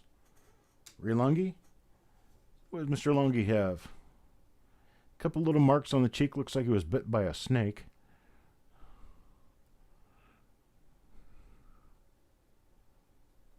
And that's it. Otherwise, really nice. Still could be a 66 depending on the reverse. And it is. Beautiful, beautiful reverse. Got just a little bit of toning showing up above Of America. A lot of these in this roll seem to have just a little tiny bit of toning around an edge. Just a little bit. You look at the coin itself, it just kind of looks like a slight haze of yellow right in that area, and that's just toning. That's natural. It happens. Ray Longy gets that coin. Now we're on coin number 5. Coin number 5 will go to Andrew O'Neill. And Andrew O'Neill gets a pretty one. Boy, there's absolutely nothing wrong with these coins. It's like you can't really say anything about them being less than near perfect. There is a little bit of a rim dig above the top of the hair, right at the rim. But this is an easy 66 here, I think. Looking at the reverse, looks the same. Really nice 66. Has a couple little marks, one above the eye, a couple above the E of 1.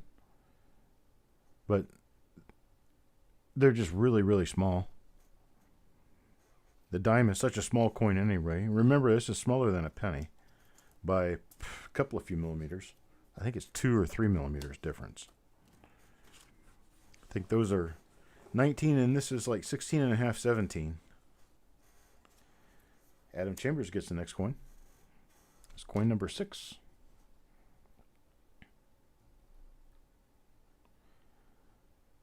Couple little tiny marks that you can see right on the cheek.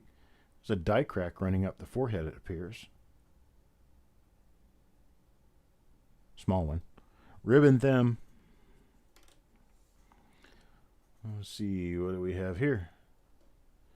One little hit in the leftmost oak leaf. One little hit above the right side of the N of 1. Beautiful coin, though. And you can see the toning on this. It's starting to get a little bit of color. Stick that in a Waite Raymond book. You'll end up with some color after about 3 or 4 years. Really nice color. All right, there's Adam. Coin number 6. Coin number 7 will go to Hawkeye. Hawkeye will get this next coin. Ooh. Ah.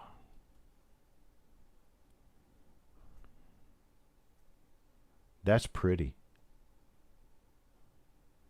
See no flaws.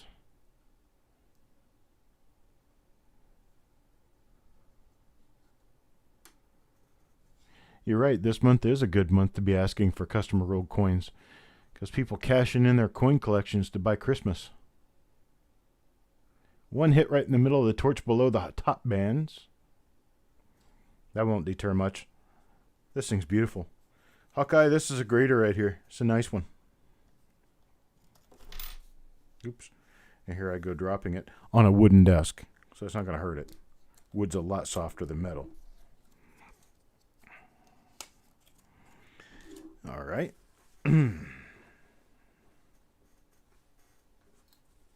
Spy Ted dime in this condition. Yeah, that would be nice. All right, here's Earl Stormer again.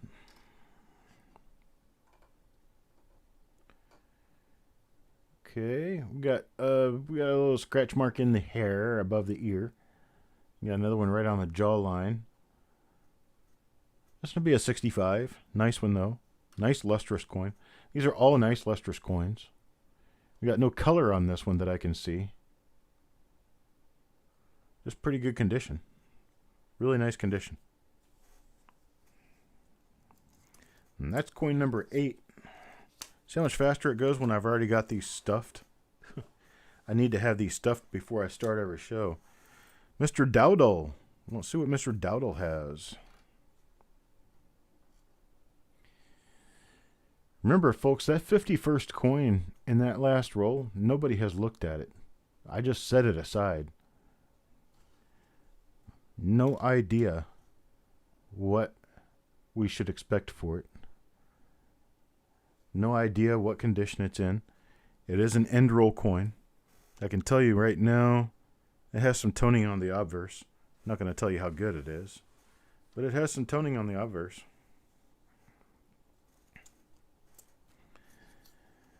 You like toned dimes, this one should work out pretty well for you. Here's coin number 10. We'll go to Andrew O'Neill. This is actually coin number 60. But we're going to call it number 10 for this roll because we're on roll 2 now. A little gash in the cheek. That looks like it came from a reeded edge of another dime. A little mark on the neck.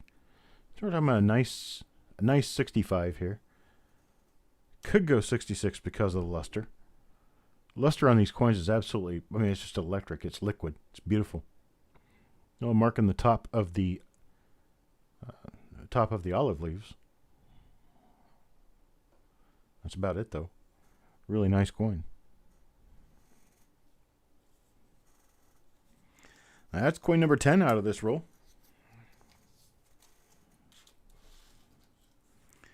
Number 11 out of roll number 2. Grab one name. We'll go to Jeremy. Jeremy gets coin number 11 out of roll number 2.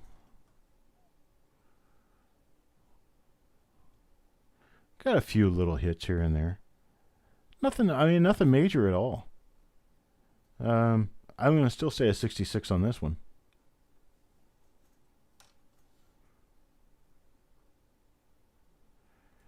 A little issue on the upper torch just above the bands.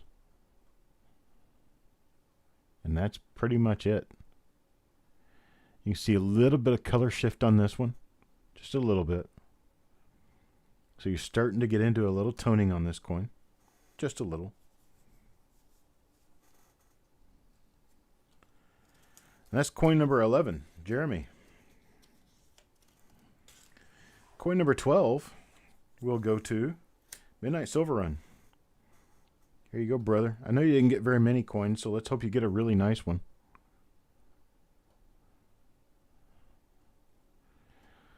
A little bit of a gash in front of the ear.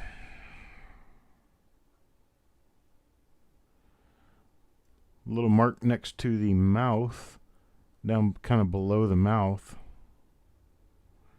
A couple little marks on the front of the bust between Trust and the JS initials. 65, shot 66 coin. Bright, bright, bright luster. Really nice bright coin. Beautiful nonetheless. Regardless of what these coins grade, folks, I mean actual grade, they're still just absolutely gorgeous Gem B coins. Every one of them. They're all really bright, shiny. Coin number 13. Lucky coin number 13. It's probably going to be Wild Bill because he always gets coin number 13 for some reason. Nope, this is James Worley.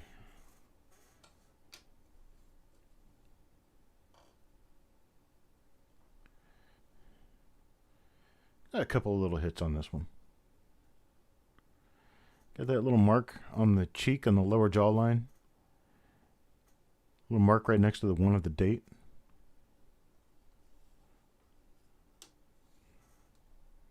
Nice clean looking coin though. Pretty uncirculated coins. I just love these things. Really nice uncirculated coins. This was 6 years before I was born, folks. I mean, look at how haggard and ugly I am. These coins are beautiful like the day they were minted. I know, don't compare me to a coin, but still. Seriously.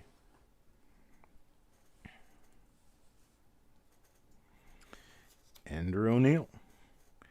I wouldn't expect to find a cut on these because we've already been through an entire roll and we're almost a third of the way through a second roll from the same source, and none of them have been cuts.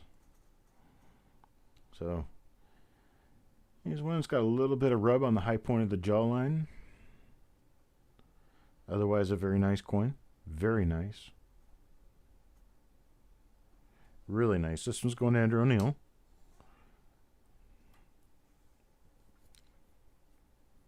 I'd be at 66 on this one too.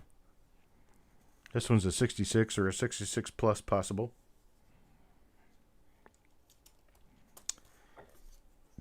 These rolls might have been worth submitting just as rolls. Hawkeye. Hawkeye gets the next coin in the roll. A little scratch on the top, on the upper cheek behind the eye. Little one. Got a few little marks on the neck. A little bit of marks on the cheek jawline. A really bright coin. Looks like this one is probably not a grader. We're talking about a 5 to 6. So we're talking about a probably $8 to $10 coin. Not worth grading. But still nice. Hey, these things should sell for $5-6 every day. Any day.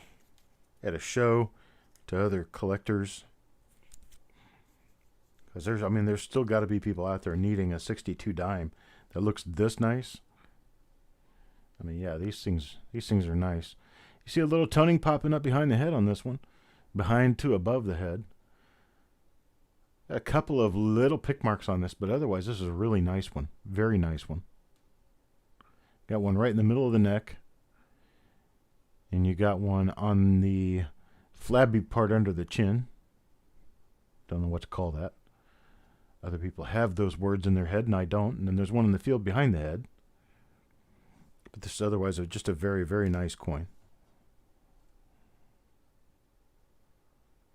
Right on the upper torch bands. And right above the upper torch bands. Looks like one single mark from another coin made all that issue. But it's still very, we're still talking about a 5 to 6 coin. All day, people, all day. Andrew O'Neill got himself a nice one there. Benjamin Marler. Benjamin Marler got one coin in this deal. This is it. I hope it is a really good one. Oh. No, we have some edge damage from another coin on this one. It's still a gem 65, but it's not going to go any higher than that. One single coin in the roll. I had one job. Oh, I'm so sorry. We still got a really nice reverse on this. We just don't have a gradable coin here. But it is a pretty 1962 dime. As for Benjamin Marler, coin number 18, Paul Hampton.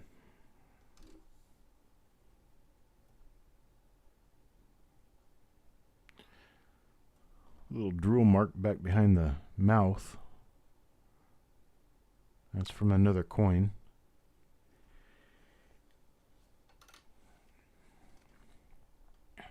I'm thinking these were probably in a mint bag.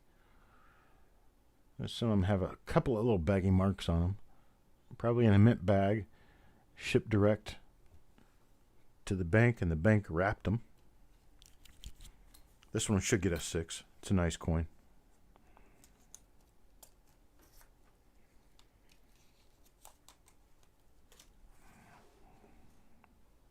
Some chance I could be off on my grading.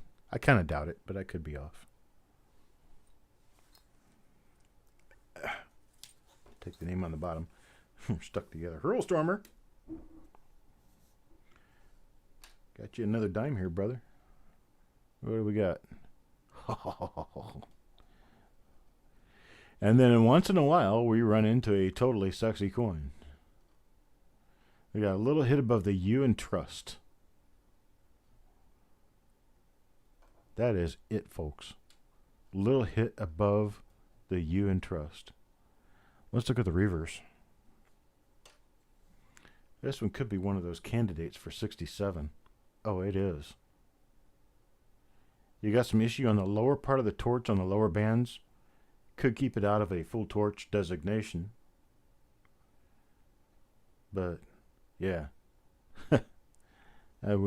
At least a 66 here, possible 67.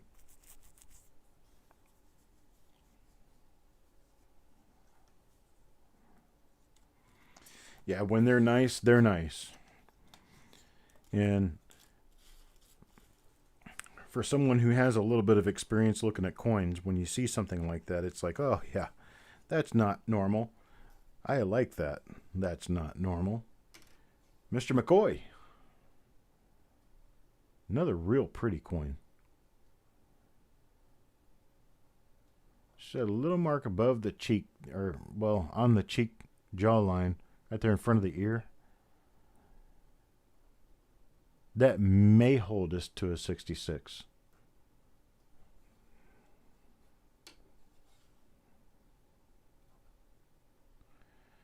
You get that little hit right in the center of the band on the upper part of the torch. That will probably hold us back to a 66 on this coin, but it is nice. Nice, pretty dime.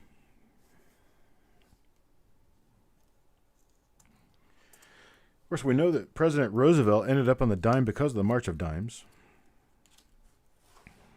And his undying support for children with polio and other debilitating diseases. President Roosevelt was a wonderful man and a really good president. He lasted through the New Deal, through a large part of the Great Depression, which was not something he brought on. He was more the solution to it than the cause. Big hit in the torch flame there. It's the first kind of big hit that I've seen on one of these yet. And this one goes to Bulldog.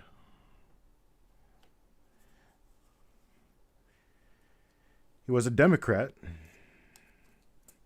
which that's all fine with me. I don't care. Republican or Democrat. I just want someone who knows what they're doing.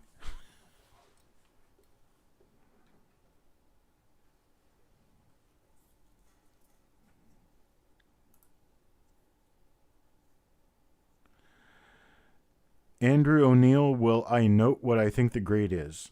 Yeah, I can go back through your coins and do that. Mr. Marshall. Of course, I could start doing it for everyone right now, what I think the grade is on their coin. I write it on the flip itself. I'm not going to pull these inserts out for it, but I'll write it on the flip.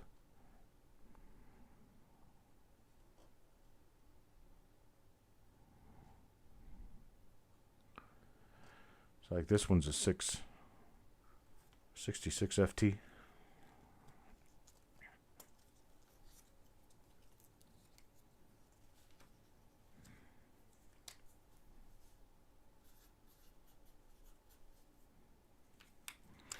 There. This is what I've done for Mr. Marshall. I think I'll do this for the rest of you as I go along here. I just wrote 66 FT on there. 66 full torch. And I put it on the back of the nameplate. So there's the 66 FT and there's your name. And I'm going to put the name in the back of the flip like I usually do. So you pull your name out and see what the grade I put on there was. So now you can test yourself and try yourself out on the grade. See what you think the grade is. And then pull your name out and you'll see what I graded it on the back. Which you're probably going to forget by the time you get these. Bulldog.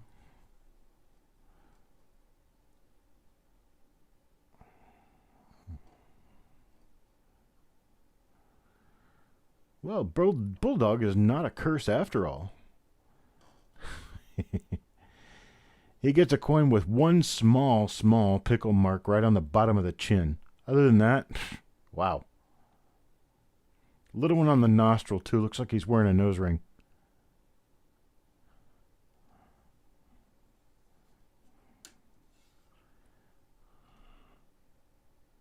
Oh, man. This is a high-grade coin right here. This is a really nice high-grade coin.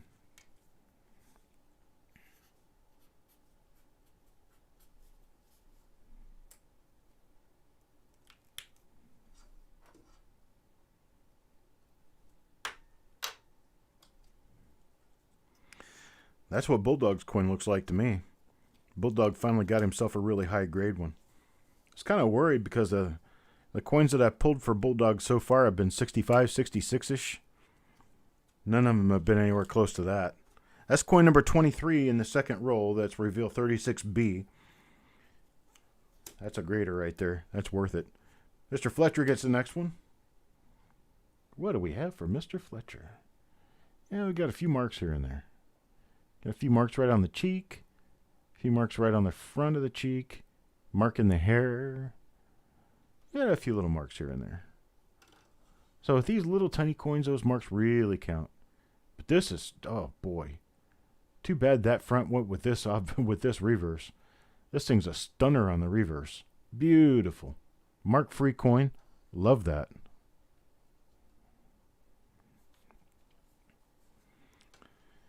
All right, brother. Sorry to do this to you, but it is what it is.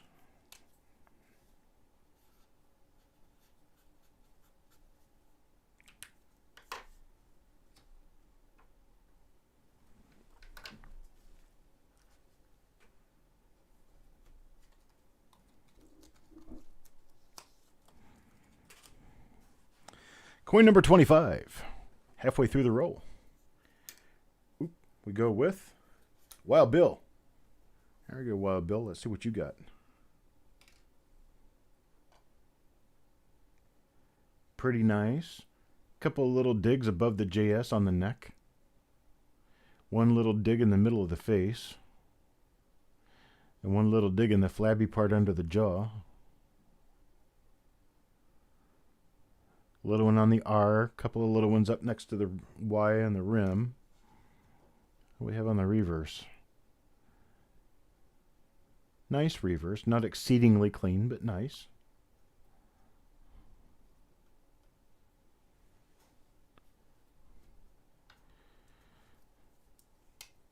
Yeah, I love all of you. You know that.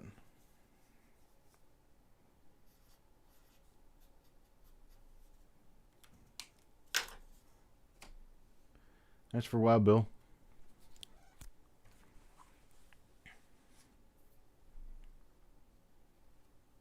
Turkey neck.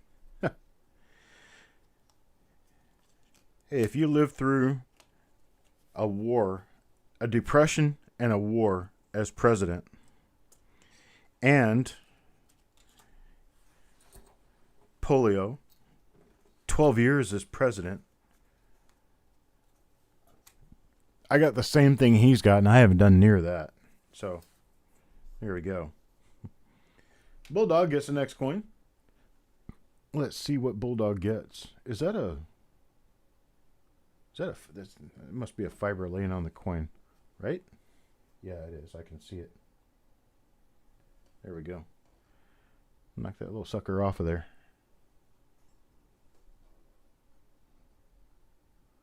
Wow. This is cute.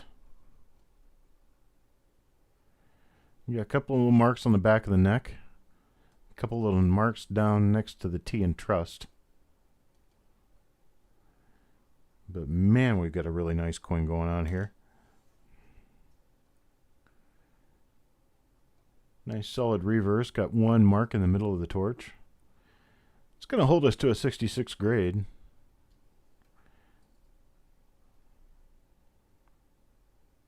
And the mark on the bottom of the torch, according to the same rules that they would use for Mercury dimes, this could not get a full torch designation because the line is cut with a hit. I hope that's not true, but if it is, I have to be as accurate as I can possibly be in how I grade these. So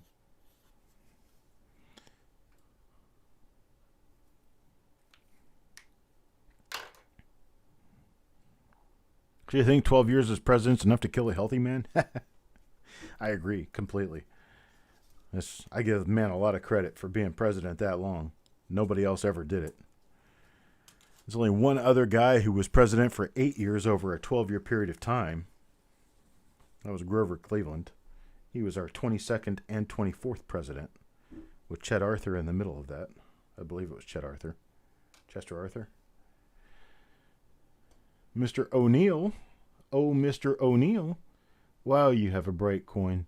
Wow, you have a mark-free coin.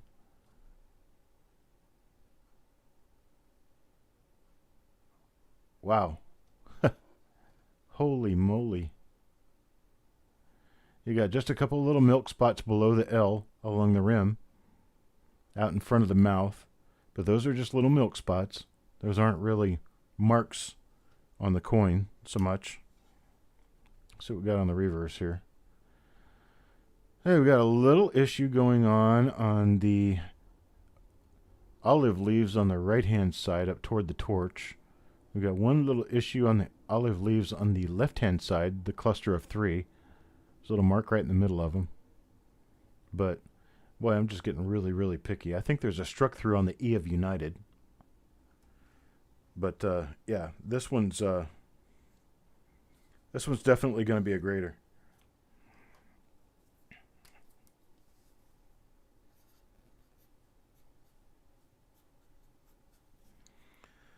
This one, folks, this one's probably one of the nicer coins in the roll.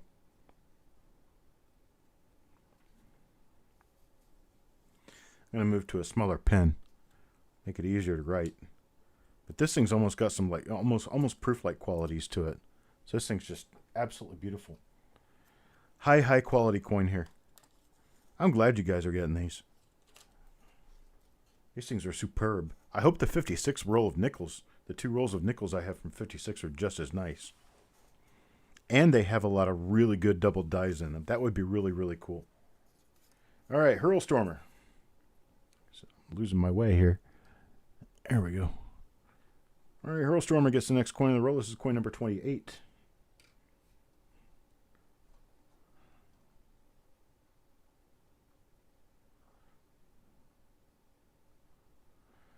Only limitation to grade I see on this side is a couple of little pickle marks right in front of the ear.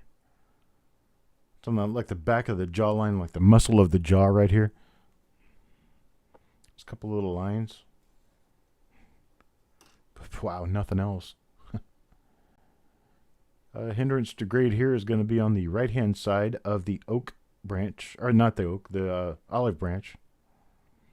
Right-hand side of the olive branch, and there's a little cut on the left side of the olive branch, but those are generally not highly noticeable because there's a lot of different lines in that area, and marks tend to hide in those lines pretty well. And it's not that the graders miss them, it's the graders don't pay that much attention to them because they're not quite as obvious. They don't stand out as much. This is definitely a full torch. Most of these coins are turning out to be full torch.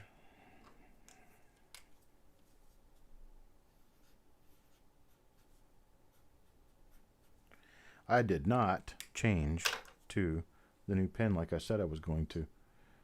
I'll do that for the next one. So some of you will get a rare fat pen grade, and others will get the more common thin pen grade. Very, very nice coin. Really like this one. A whole bag full of gem coins going on here. Jeremy gets the next one. What do we have for Jeremy?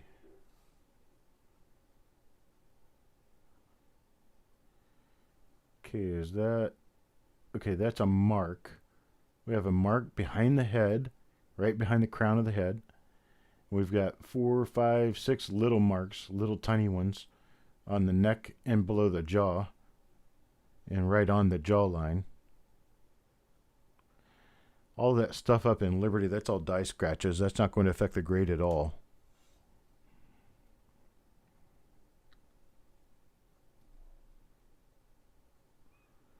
Appears to be another full torch coin. A couple of reed marks below the A of States. Little die scratch or something right under the oak, right under the olive branch. I need to learn the difference between olive and oak, evidently.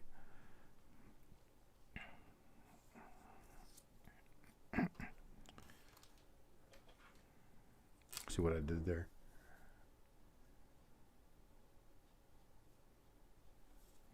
Look at that. I changed pens. Told you I was going to do that. That's coin number 29. And coin number 29 will belong to Jeremy. Let's take a look at coin number 30. That's going to be for Andrew O'Neill. What do you know?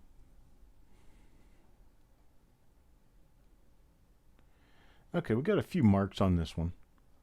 Not as lovely as some of the others have been. It's basically from the chin almost all the way up to the ear. We've got a few marks and a few marks right on the high point of the cheek. Well, the neck is relatively mark-free, though.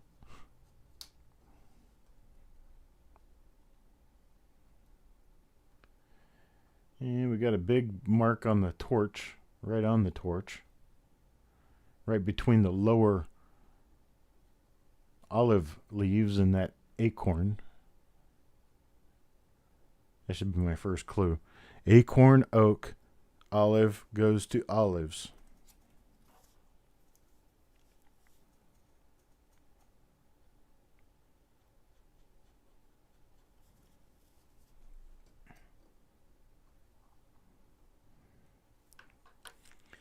The 65 for the marks, the plus for the luster, and the FT, of course, for the full torch. So there's that one for Mr. O'Neill. Coin number 31. Coin number 31 will go to Marshall. New Marshall in town. What do you get? Well, let's see. We've got just a little bit of damage above the JS on the edge of the neck. We've got a couple of little pickle marks right on the chin. We've got one out in front of the chin in the field.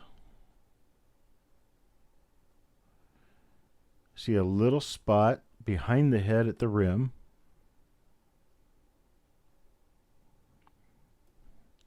That's pretty much it. These are small, though. It's minuscule stuff. Really small. Wow.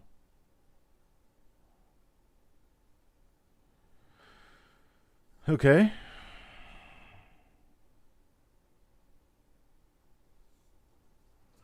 Don't see full torch on that.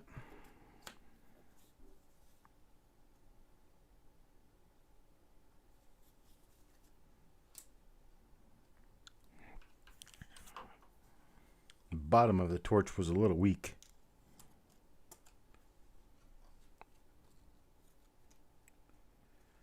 So there's that. Now don't leave yet. Anyone who can stay needs to stay because we're going to auction this last dime. Last one in the roll. Last one in the previous roll where there were 51 coins. We are going to auction that at the end of this. Wild Bill. One big hole in the middle of the cheek. A little mark below the ear. Another couple in the neck.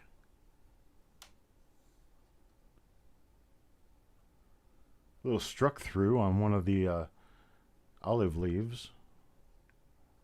And below the M of America. Still a really nice coin, though. And there's a lot of superb coins coming out of this. A lot of them. These coins are worth well over $3.50 a piece, folks. Well over.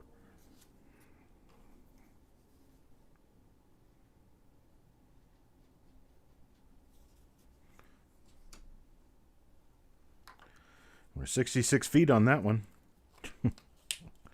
Or 66 full torch. Whichever way you want to say it. I'll stick his name in here with the insert.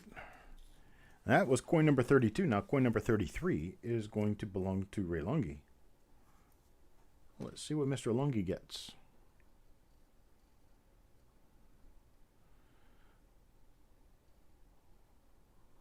Oh, wow. Little mark right in the center of the neck, right above the date.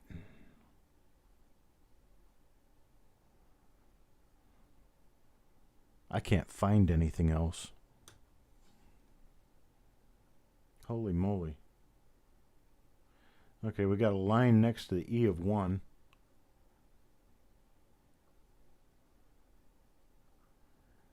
But the obverse being the more important part of the grade in this. This is a grader right here, folks.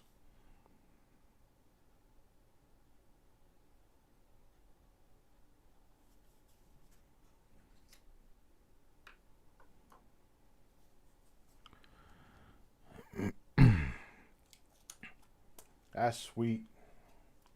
Sweet nice, Mr. Lungi. All right, coin number 34 will go to Hawkeye. Hawkeye gets the next one.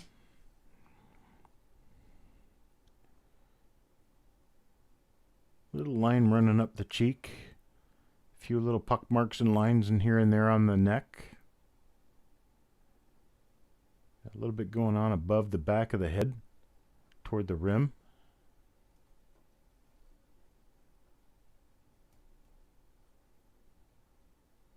A little mark in the temple. A couple of little marks in front of the nose, mouth, and chin. They're small though. Everything I've just mentioned is really small stuff. Got a little toning stain under the eye of America. Sometimes toning makes coins look better, sometimes it doesn't. And when they're just little spots like that, they don't. What you're looking for in toning is more even, hazy look to the tone.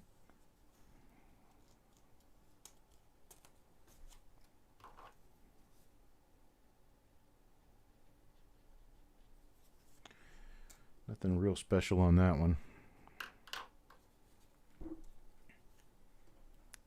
It's nice, but nothing super special on it. It's definitely a full gem coin, full gem 65. Marshall's next coin. A little vampire bite behind the ear. A little bug flying around his mouth. And now we got a pretty superb looking coin here. Let's flip it over and look at the reverse. Oh, man. I'm going to get spoiled looking at this stuff. So how often do you see stuff this close to perfect?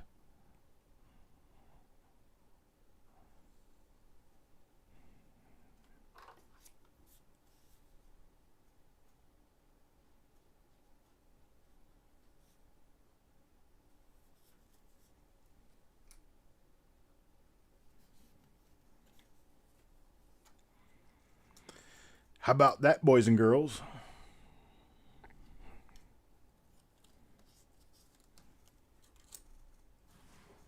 Next coin, number 36, goes to Joe McBride. Hope you're still around, Joe. Haven't fallen asleep yet.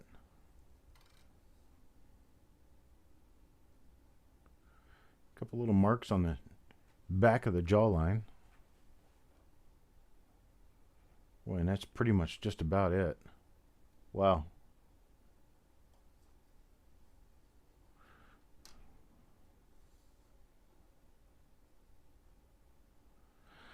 Other than the die scratches, I don't see any problem with this one making a 7. I don't see the full torch in this one, though, because of the lower bands. They don't look like they're quite separated well enough.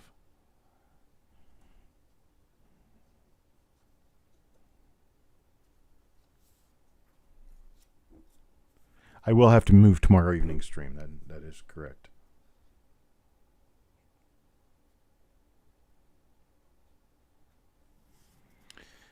I'm going to go hog wild on that one, but it's not going to get a full torch. I just think this coin's bright enough to get a 67. I really don't see a problem with it getting a high grade.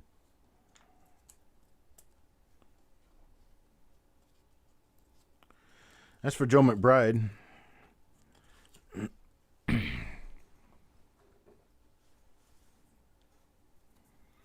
Andrew O'Neill again.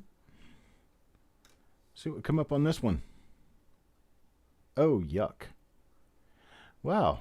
Well, we have the roll's worst coin. Let's hope. That's got a pretty bad scratch mark running along the neck. Wow, poo-poo. Okay, so this one may be worth less than $5. Beautiful reverse. Really nice looking reverse, but the obverse just knocks it down.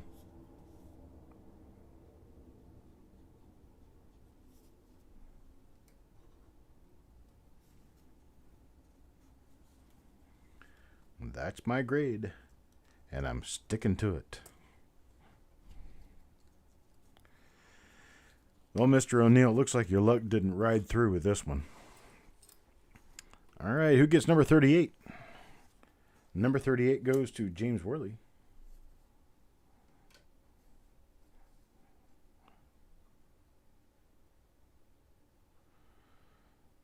little issue on the jaw and cheek there. It is a really bright coin. Very bright coin. We don't have that many issues on the reverse.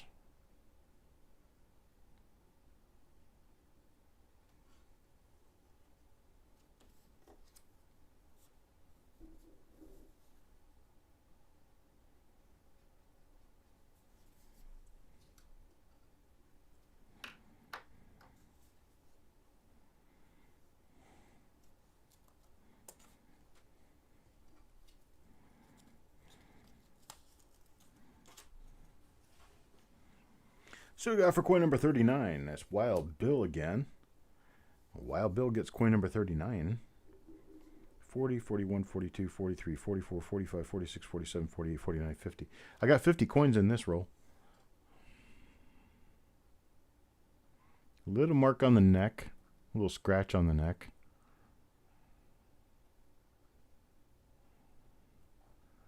But wow, really? This is nice. You see a mark right behind the mouth on the cheek.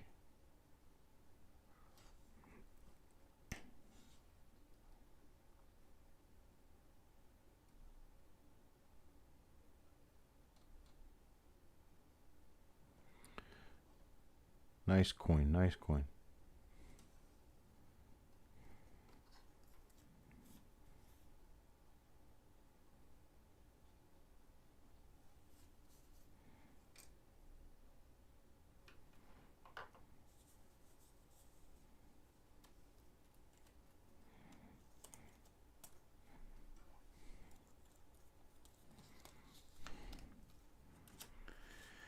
Very nice. Next up, coin number 40. We'll go to Adam Chambers. A couple little marks there on the neck.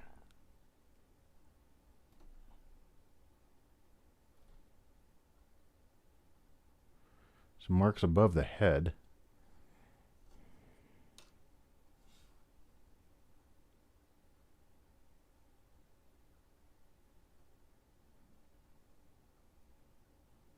Very few limiters to grade on the reverse, though. Wow. Nice coin.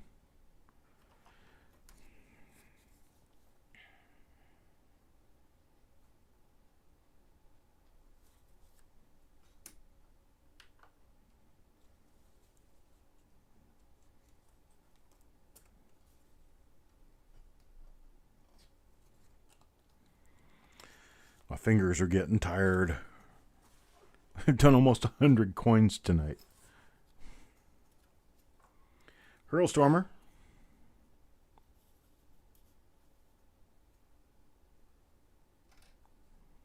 See what you got here, brother. Yeah. He's wearing earrings. Yeah, a little problem on his forehead. A couple little problems on the cheek. A pretty decent sized gash behind the head.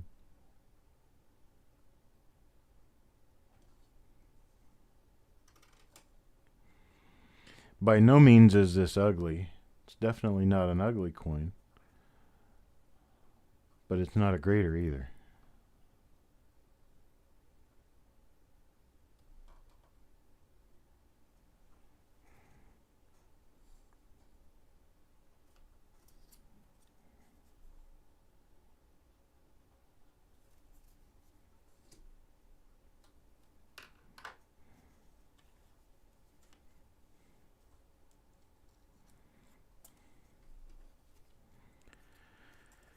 It does have character. That much it does have. Definitely has some character. Next coin, number 42, belongs to Marshall. Let's see what Marshall pulls out of the roll.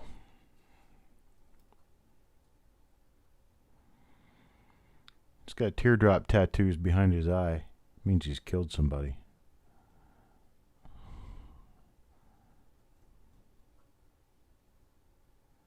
Hey, Taco John. A little mark out in front of the ear on the jawline.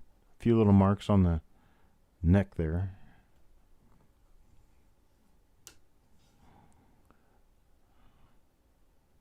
Pretty nice reverse.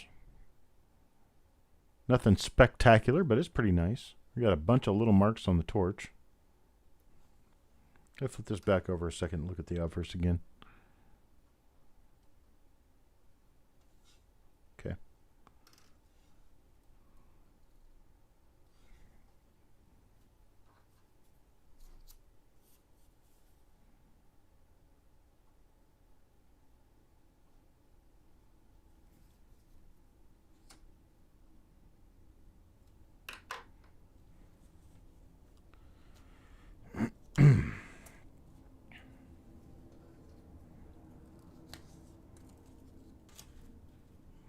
Coin number 43. Coin number 43. I know, Marshall. I'm sorry. I got to call the shots like I see them. I could say it's a 68, but then I'd just get your hopes up.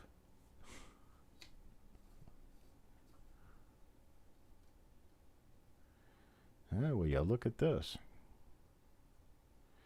You got a big old gash in the flabby part under his chin, right under his jaw. But man, that could almost go unnoticed in grading.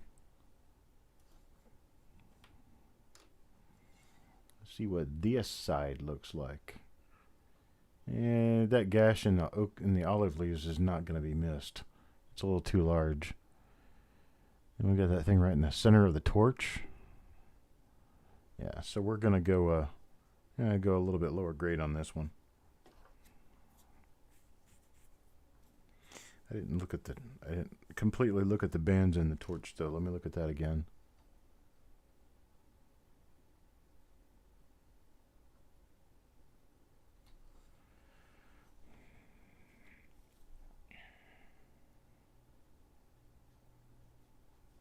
And I hope my grades are wrong. On the low side.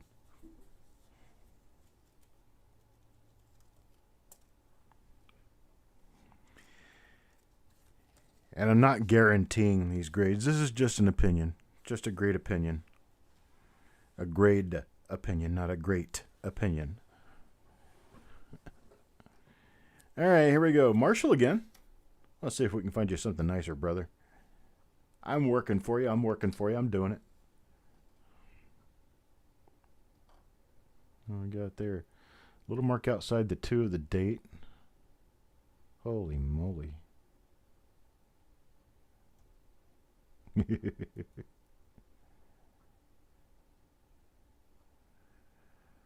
Okay, we got a little softness in the strike outside the L-I, or outside the L and the I of N. That's what that little stripe, that little light-colored stripe along the rim is. We got a little tiny hit out in front of the chin. But booyah. Oh, that spot on the olive leaf just kills it.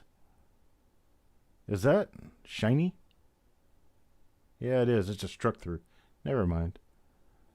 That's not a bad spot to have. And it's right on the oak leaf, too, so it's not really going to be noticed. Because that's not a dark spot. That's actually...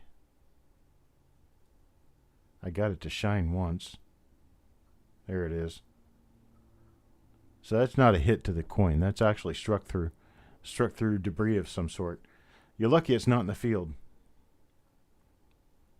This will keep you a high grade on this coin.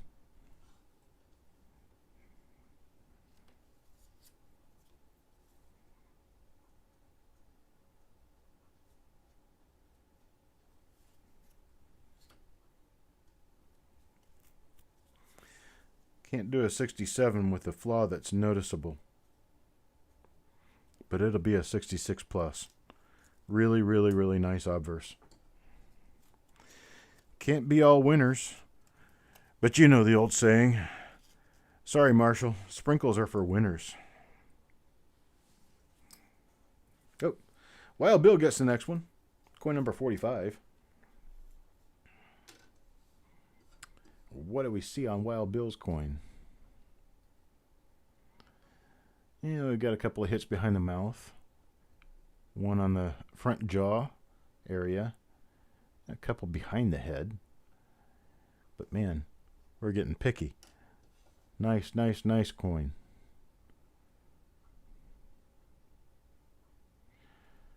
There's one little mark on the top of the oak leaves on the left side near the, it's just a little polish mark it looks like, near the torch.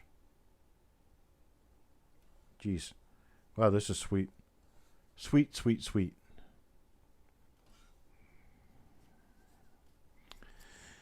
Congratulations, Bill.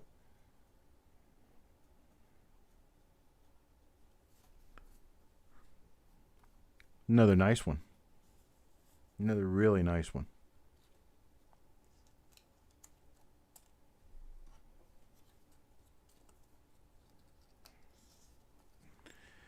You get sprinkles, Bill. Because sprinkles are for winners.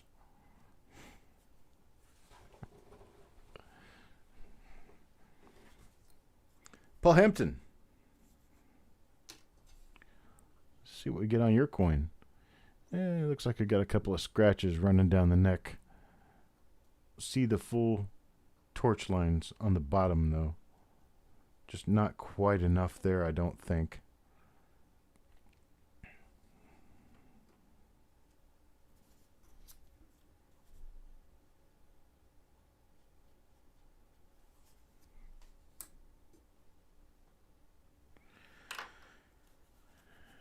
So he has a 66-foot coin.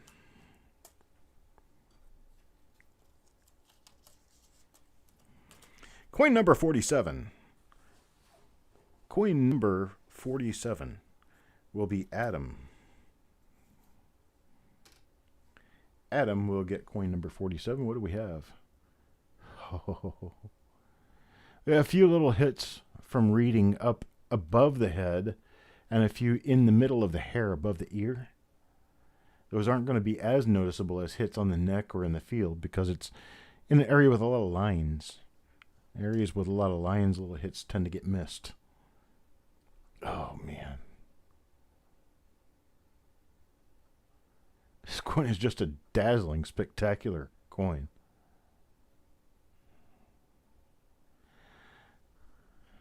I can't do better than a 66 on this because of those marks in the hair.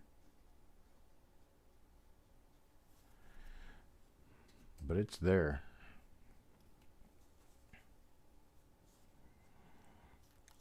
Folks, probably half the coins, better than half the coins in this roll, should be submitted just because.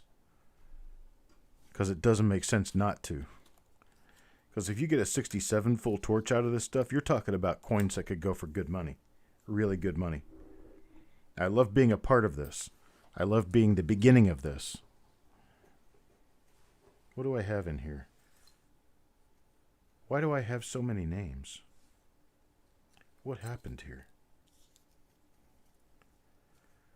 Okay, I've got a real problem. I got 3 coins left, but I've got 6 names. Well, I guess we're not going to have an auction after all. Did we have 50 coins in this?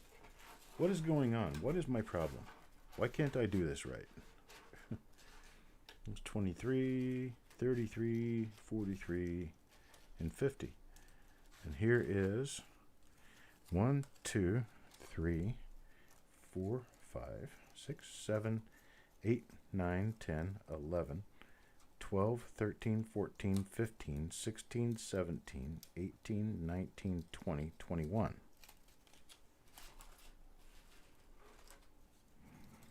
22, 23, 24, 25, 26, 27, 28, 29, 30, 31, 32, 33, 34, 35, 36, 37, 38, 39, 40, 41, 42, 43, 44, 45, 46, 47, 48, 49, 50.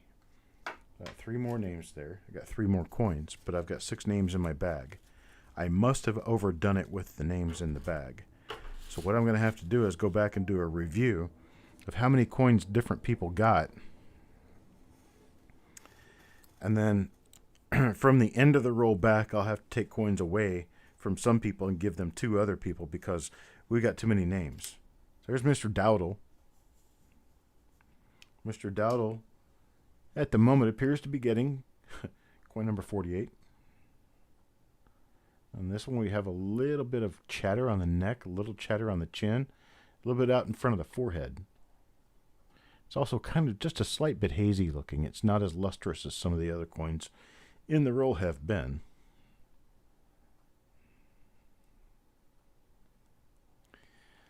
So I've definitely got a case where I've actually got 50 coins, but I think I did too many names, and I counted the names. I don't know how this happened. I really don't know how it happened.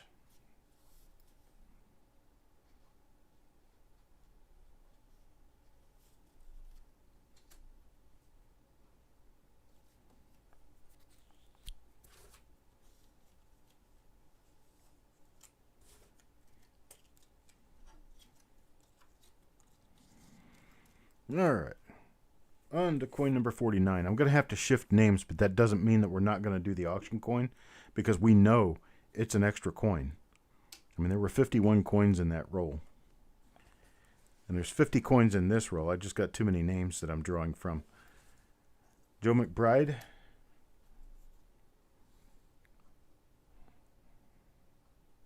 That one's got a few pretty bad spots right in the middle of the cheek.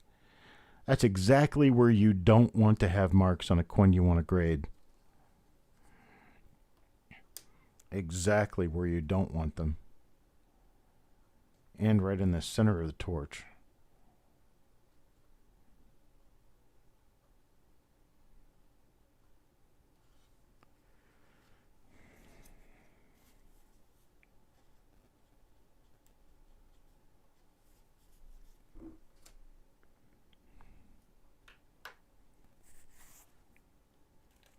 That's coin number 49.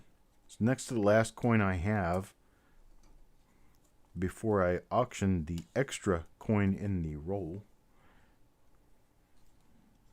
That was for Joe McBride. I'll draw one more name out of here. Midnight Silver Run. This is pending a check to see what I did wrong with regard to the numbers. But this is the end roll coin. That's why it is toned. And it does have some pretty nice color on it.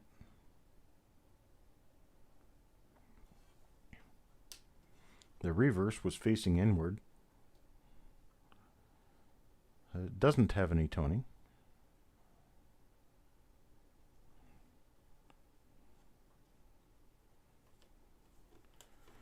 So I'm going to say this one.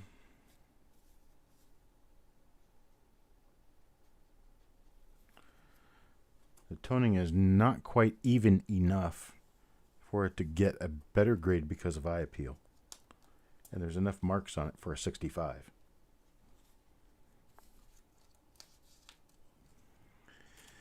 Okay, what names I've got still in the bag? I have Mr. Dowdle, Bulldog, and Chris Vines.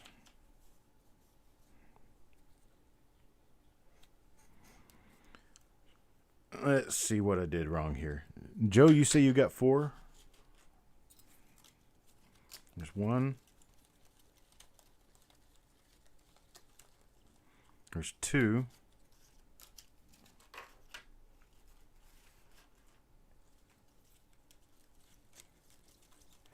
You supposed to have 4?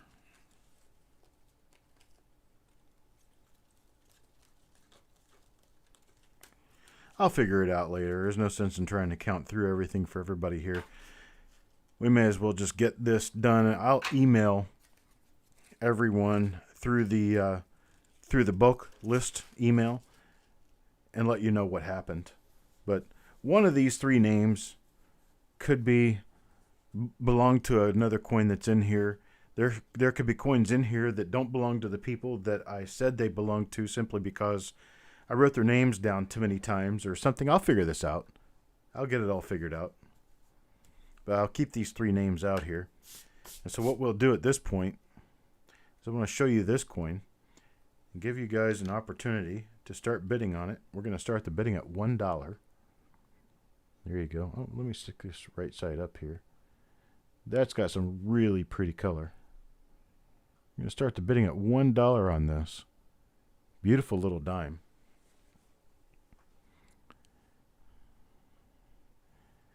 And we'll start it at $1. Who wants to give me $1 for this? Let's see with a grade. Well, Bill says 2. Here's the reverse. Pretty snazzy looking reverse. Got a couple little marks on it. Let's say this is going to grade I'd say a 66 full torch.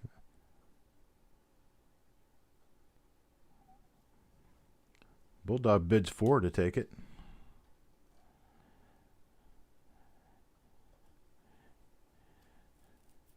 Anybody above 4?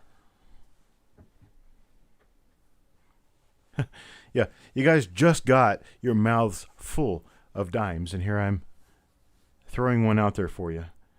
New Marshall says 5. How could you ever be satisfied? And Hawkeye says 5. We do have 50-cent increments, remember that. Okay, we've already got a $5 bid from Marshall. Already got a $5, got a $6 bid from Joe McBride. I do $6 from Joe McBride.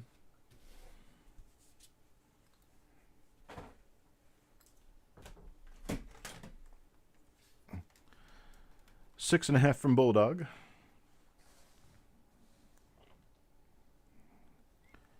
Got 3 bids for $6.50. 7 from Marshall.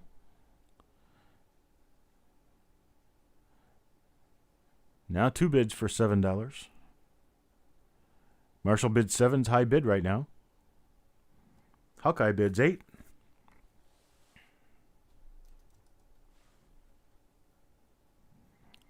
Hawkeye's bid of 8 is currently the high bid. New Marshall bids 10.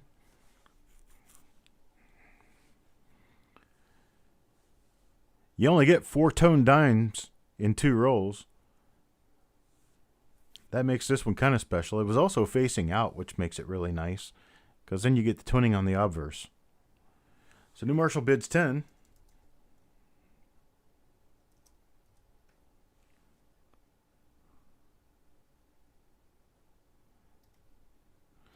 Going once.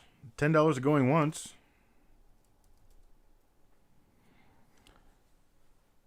At 10.5 from Quads. Hey, Quads, how you doing, buddy? It gives you a chance to get in on this because you didn't get one. Hawkeye at 11. Raymond is out. Thank you, sir.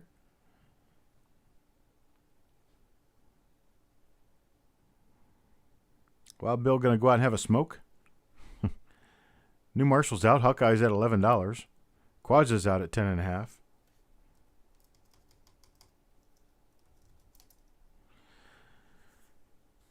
Bulldog says he's out too. Hawkeye at $11. Going once.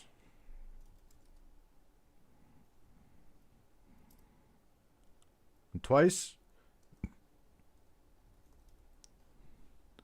All in, all done. Sold. Hawkeye, $11. I appreciate it, sir. Thank you very much. I will figure out what the deal is with the names, and I will email the appropriate people. Let them know.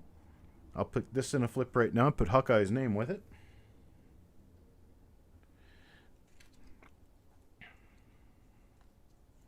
And I appreciate everyone stopping by. I will remain for a few minutes if you want to talk. Shoot the breeze. Chit chat.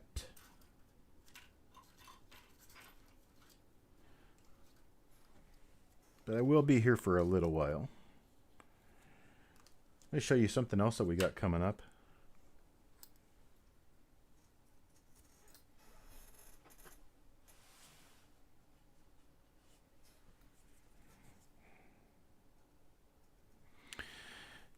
Right there. This is going to be coming up next week. California Bank Head Office, Los Angeles, California. This is 1957D. 1957D. Nice BU roll from 57. That'll be coming up soon.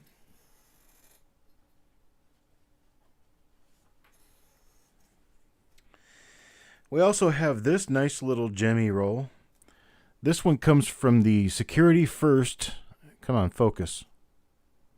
There we go. Security First National Bank of Los Angeles. This is another Los Angeles roll. This is 1955S. 1955S. Another nice roll.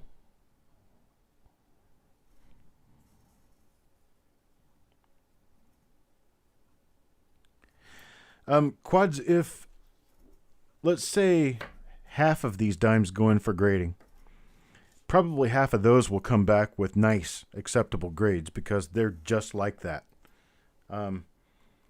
They tend to have a little bit of trouble giving credit where credit is due on really nice coins simply because, well, the insurance value of the coins, and the more they have to insure coins for, the less money they make. So,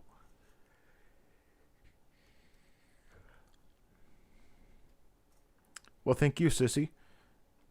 Do I have that new address yet? Because I will send it to the proper address.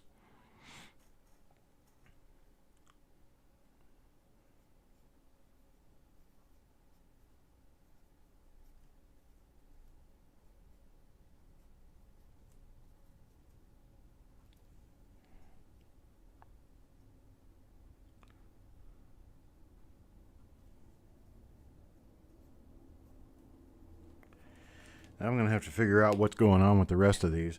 In fact, I might actually even just try to do that now while we're chit-chatting.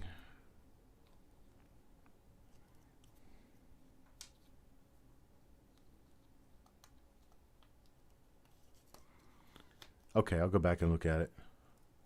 Yeah, you did end up with a plate coin, didn't you, Stonecutter? Well, what die was that? Was it die number 5?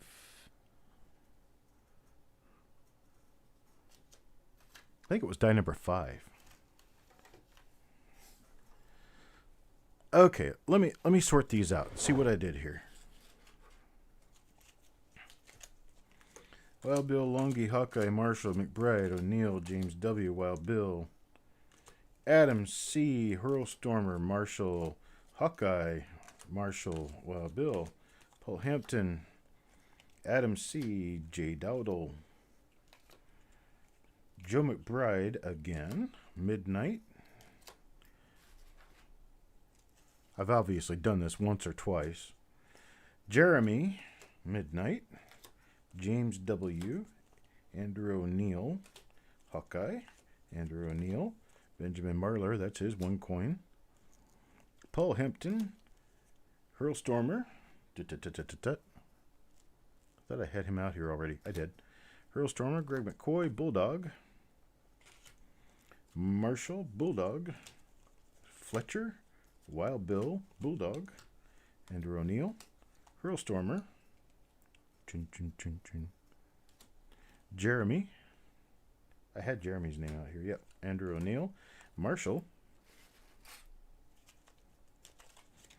Mr. McCoy, Mr. Hampton. Hampton, where are you? Here you are. Mr. Marshall. Mr. Vines, Jeremy. Andrew O'Neill. Mr. Vines, Jeremy, Bulldog. Mr. Marshall, Adam. Oops, wrong pile. Adam.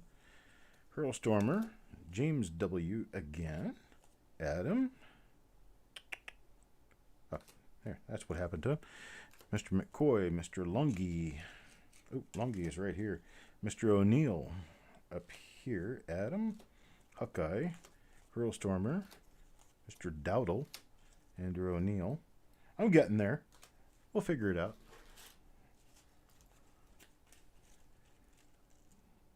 Mr. Marshall. Mr. Marshall. Hurlstormer. J. Dowdle. Wild Bill. Bulldog. Wild Bill. Bulldog. Hurlstormer. Bulldog. Andrew O'Neill. Bulldog.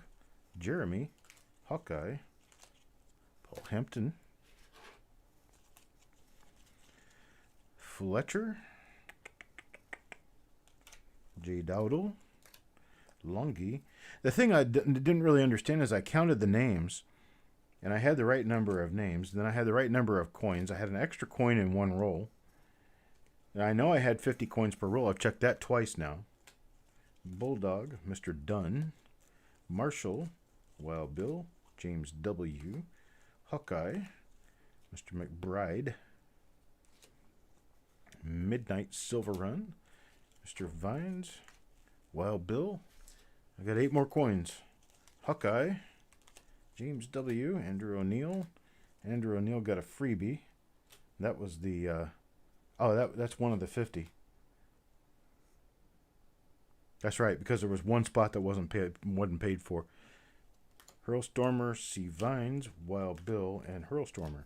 Okay, so let me get my sheet up here and take a look at what have I done. What have I done? Okay, Mr. Chambers should have 5. 1, 2, 3, 4, 5. Mr. Chambers has 5. Mr. O'Neill should have 10. 1, 2, 3, 4, 5, 6, 7, 8, 9, 10, 11. 2, 3, 4, 5, 6, 7, 8, 9, 10, 11. Okay, so 36B coin number 37 goes back into the hunt. Somebody else will get that, because that was the last coin given to Mr. O'Neill. Oh, no. Wait a minute. O'Neill got a free one, so he should have 7. He should have 11 coins. Okay, so O'Neill has 11 coins. That's what he's supposed to have. I haven't found the problem yet. Benjamin Marler got his 1. Bulldog gets 10. 1, 2, 3, 4, 5, 6, 7, 8, 9. There's part of my problem. Bulldog has a name out. Didn't get a coin. So we know that. All right, let's keep going. Chris Vines should have 5. 1, 2, 3, 4. His name's out there too. He did not get one. 1, 2, 3, 4. Okay. Greg McCoy should have 3. And he does. Hawkeye should have 7. Am I missing anybody's numbers yet as I'm going through these? Just let me know. Yep, Andrew got 10 plus the freebie. So, no, they all have names inserted in the flips. So, I'm good with that. Hawkeye got 7 total. So, there's 1, 2, 3, 4, 5, 6, 7. Okay. Hurlstormer has 10. 1, 2, 3, 4, 5, 6, 7, 8, 9, 10. That's his. James Dowdle should have 5. 1, 2, 3, 4. Okay. And his 5th one is this name right here that I don't have a coin for. James Worley has 5.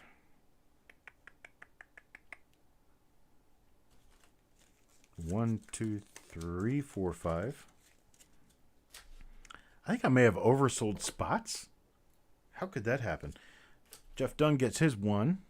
Jeremy Johnson has 5. 1, 2, 3, 4, 5.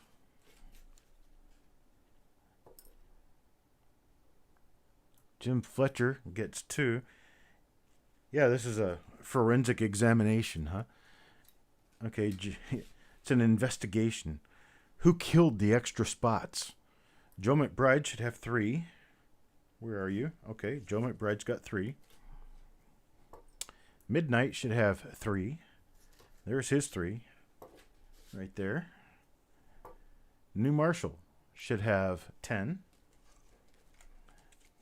1, 2, 3, 4, 5, 6, 7, 8, 9, 10.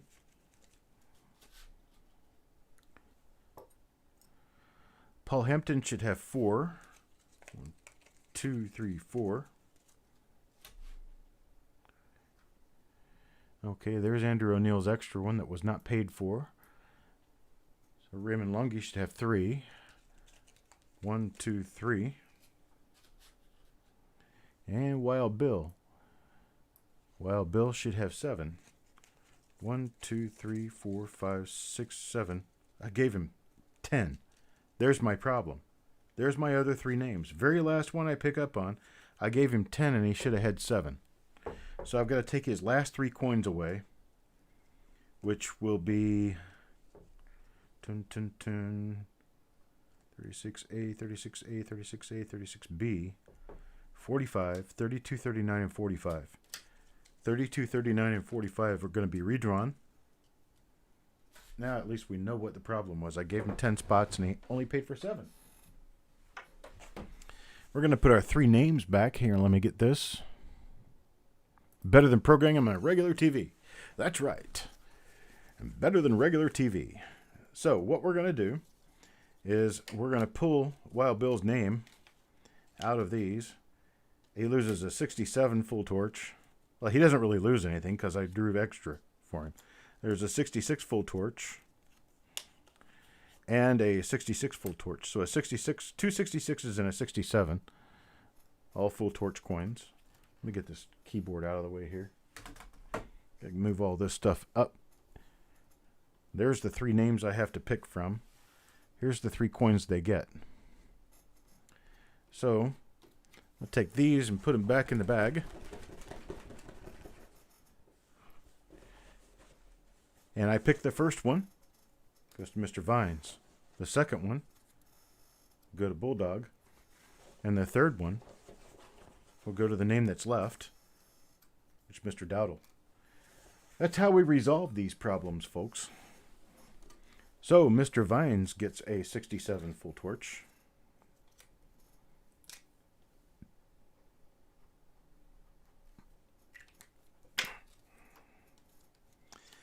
I didn't mean to pump you up there, Wild Bill, but I unfortunately found a way to give you coins that someone else paid for. So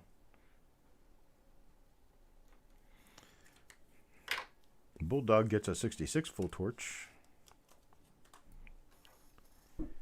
And then Mr. Dowdle will get a 66 full torch.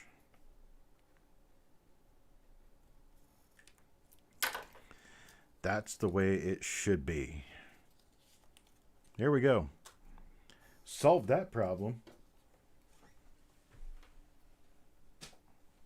God, I need to clean this office out. Then Hawkeye still gets the one he bid on. Because it was... We actually had an extra coin. We really did. We ended up with 101 coins in 2 rolls. That doesn't happen often. You talk about buying that for, like, somebody buying it for silver melt. They got an extra $1.50 worth of silver out of that roll. That's not bad at all. I'm totally satisfied too. And you know, there's been times that I've not been highly satisfied with exactly what happened and how it happened, with regard to what we find in the rolls. But these turned out, I mean, I'm tickled pink. I couldn't be more tickled. I really like the coins that came out of this roll. It was it was a fantastic roll of coins. Just love it. Yeah, I know. I'm sorry, Bill. I didn't mean to do that to you. I don't know how I counted 10 names when there should have only been 7. I counted 10 spots for you. I guess the max that people could have got was 10, and I just, for some reason, thought you got the max, and I didn't really even count. You were the last person, because you're always the last person I do these for, because you're last in alphabetical order on my list.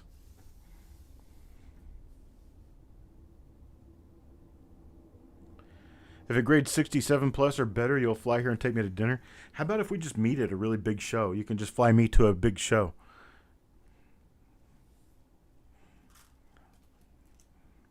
And we can meet there. Whichever one of you are liking. Doesn't make any difference to me.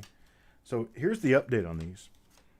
We've got one for Chris Vines, one for Bulldog, and one for Mr. Dowdle. We'll look at Mr. Dowdle's coin first. This one has a relatively large spot on the cheek. A little spot behind, well, in front of the ear on the jawline.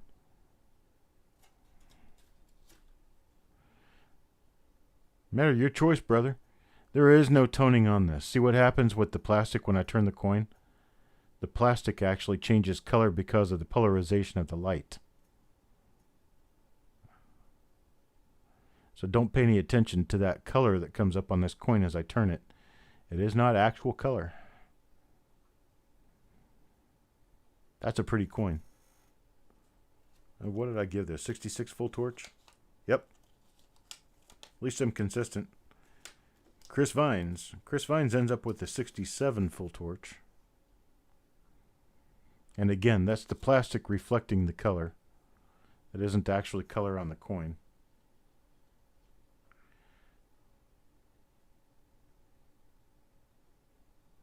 I still think this coin is really nice. Yeah, it's a flawless reverse.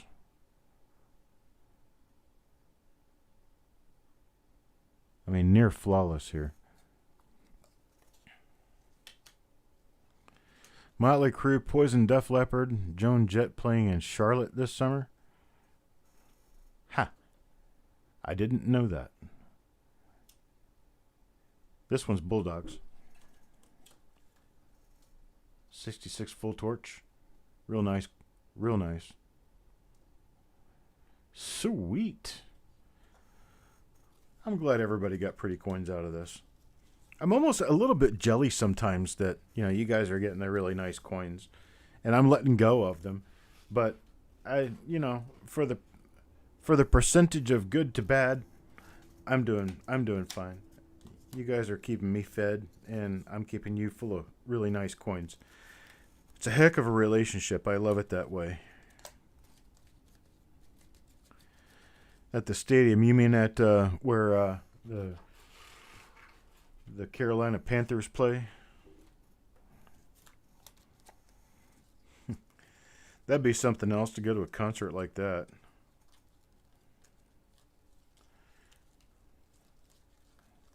And get everybody's names put back where they belong now that I know what the issue was. Here's Mr. Dowdle.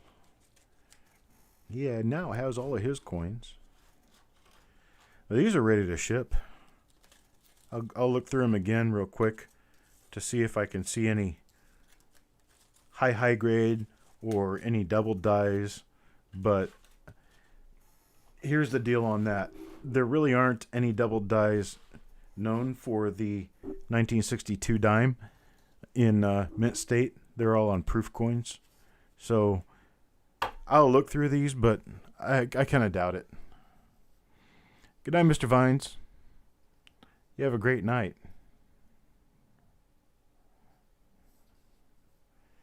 Let's see, what else do I have?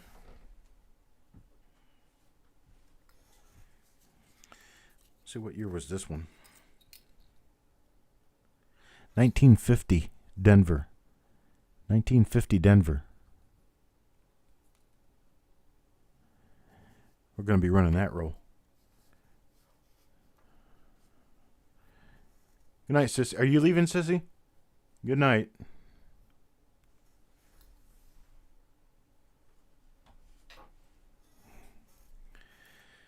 Here's another one. 1954, San Francisco. 1954S. What does this one say on it?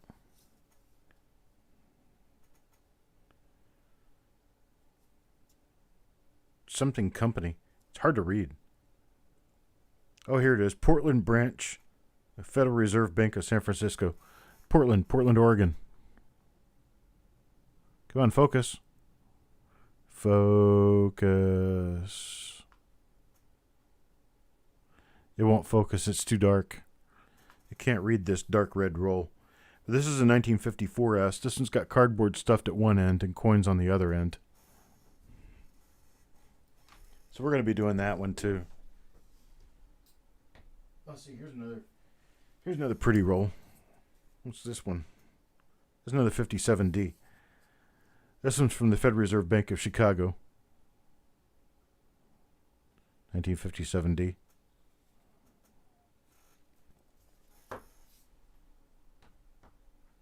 I got more 56D in here too.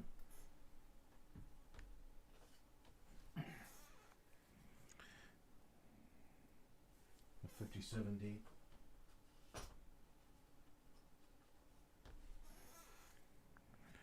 What's this one?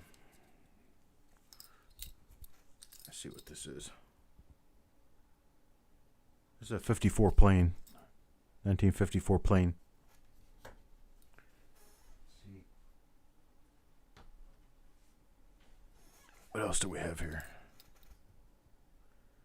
Another 54S. And this one, what is this? This one's just one of the red rolls that says 50 pennies on it. It doesn't have a bank name. Let's see.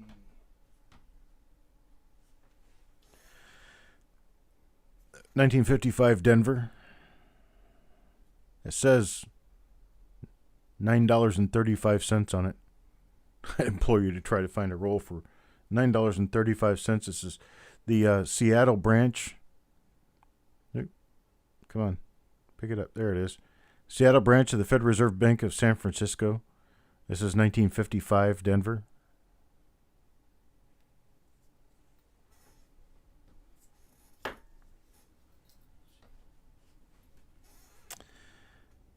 $1956 Philadelphia. This is really nice ender. Really nice. Nice grade. It's got cardboard on the other end. And this one doesn't say anything on it except 50 pennies. That's all this one says. So there's a few of them. That's just a few of the rolls that we're going to be doing over the next month or two.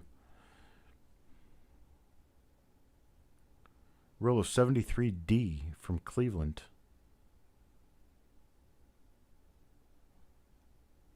73D from Cleveland with some really good RPMs. Awesome. That's really cool. You want your box. I'll get you the box. I'll get you the box. It's going to come to you pretty soon. You want the no-name roll. You want the no-name roll for what? You want to just buy the roll outright? I don't know that I really want to do that. Which one was that? That was a, was that 56 Philadelphia? That was one of them. 54S, I think, was the other one. Yeah, 54S. What are you starting an auction now? You don't even know that you're starting an auction? What is that for? The 54S? Or no, it's 54 plane, I think. No, it is 54S. I'd have to have a reserve on it because I have an idea what I'm gonna sell the roll for by the coin. And it's going to be quite a bit higher than 25. Right, it is a no-name roll, but it is original. Here, look. There's one end, there's the other end. It's an original roll wrapped by a bank that didn't put the name on the roll, so it is a bank-wrapped roll. It has 1954S stamped on the end of it.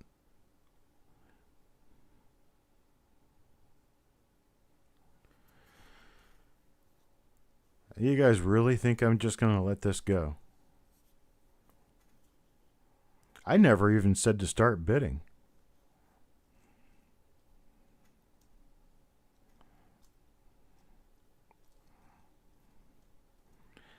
Good thing Bingo's not here. Bingo would say, 150 bucks. Then you guys would all be sitting there looking around like, okay, I guess you can have it. You guys want to go in like halvesies on it? I'll let two of you get it. I didn't say not to. You only want one coin? Oh, I've got one coin. I've created a monster. I guess I have.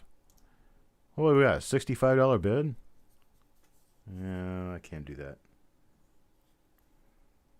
54S has got too many nice RPMs. Got a really nice double die obverse.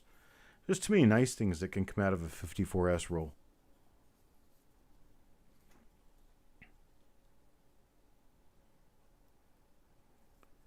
And plus, heck, I think I paid more than that for this.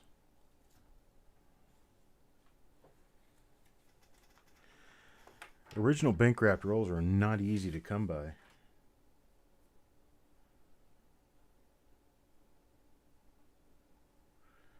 Let's see, I have 1, 2. Yeah.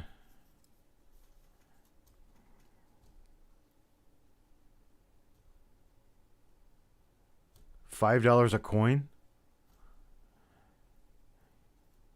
Do you have any idea how much $5? That's $250 a roll. I'm not going to do this for $250. That's too much money. I'd be robbing people at $5 a coin on a 54S. Sold. $250. Sissy Atwell says sold.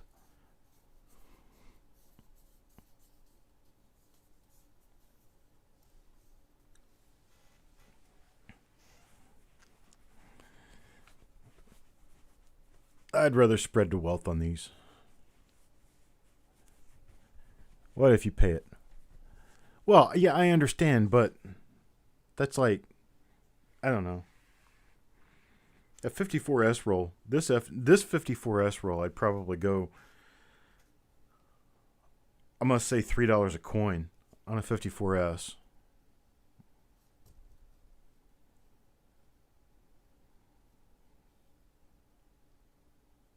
Yeah, peer pressure. Midnight says, bin 5. You guys are almost going to talk me into selling this roll to you here tonight. I don't know that I really want to do that. I mean, because then, what about all the other people who aren't here, who love to get into these?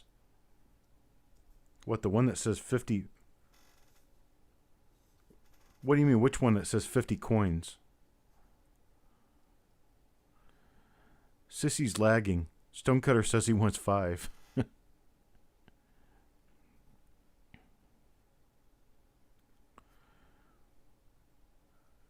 Do what other one, Levels? The red wrapper? This is the red wrapper. This is the 54S. It's the one with the red wrapper. Or are you talking about the other one?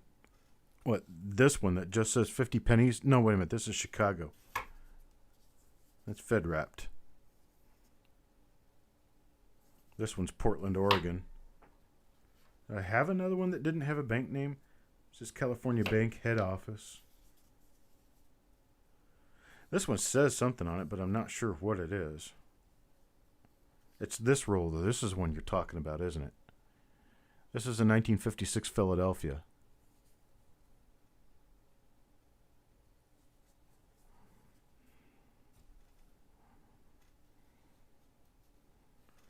It's a 56 Philadelphia.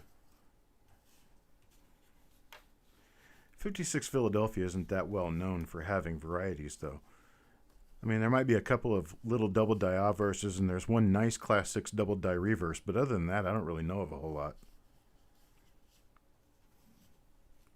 I mean, I've got like 40 more rolls sitting down here, but I just pulled out a few just to show you what was coming up. But 54S.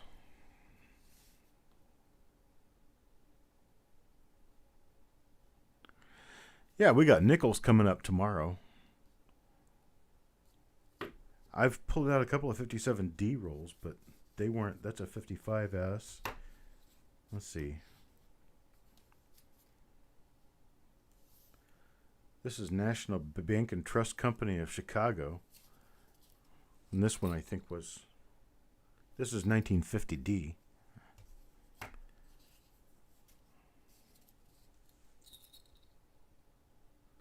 That's another 54S, but this one's the Portland branch of the Federal Reserve Bank of San Francisco. This one's Federal Reserve Bank of Chicago. That's a 57D. Good night, Hawkeye.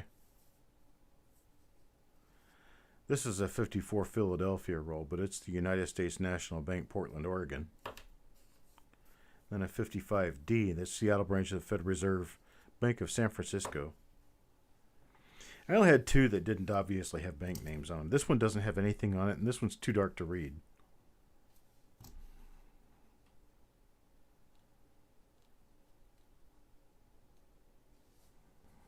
Gotta go see your Diddy. Tell him hi for me. I don't have more dimes, Wild Bill. The dimes, it's just kind of an odd thing that I happen to have them. I am going to be getting more nickels, though. I'll have more nickels eventually. I can ask about dimes, see if we can get anything else on dimes. But I think I'm going to take off. I think I'm a little exhausted over having opened 2 rolls of dimes already tonight. I don't think I want to do another reveal tonight. Simply because, it's one of those rolls that I just don't think it's fair to the other people just to offer them to the people that are here right now. Because there's only about 6, 8, 10 of you here now that would actually be involved in this. There's 24 watching, but I don't really see there being more than a half dozen or so people who'd want to buy into this roll. This 54S. So what I think I'm going to do is go ahead and take off, be done for tonight, and then bring it up at the reveal tomorrow. We've got 2 reveals tomorrow. We have the 56 nickel rolls, that, and then we have 2 1983 Philadelphia rolls.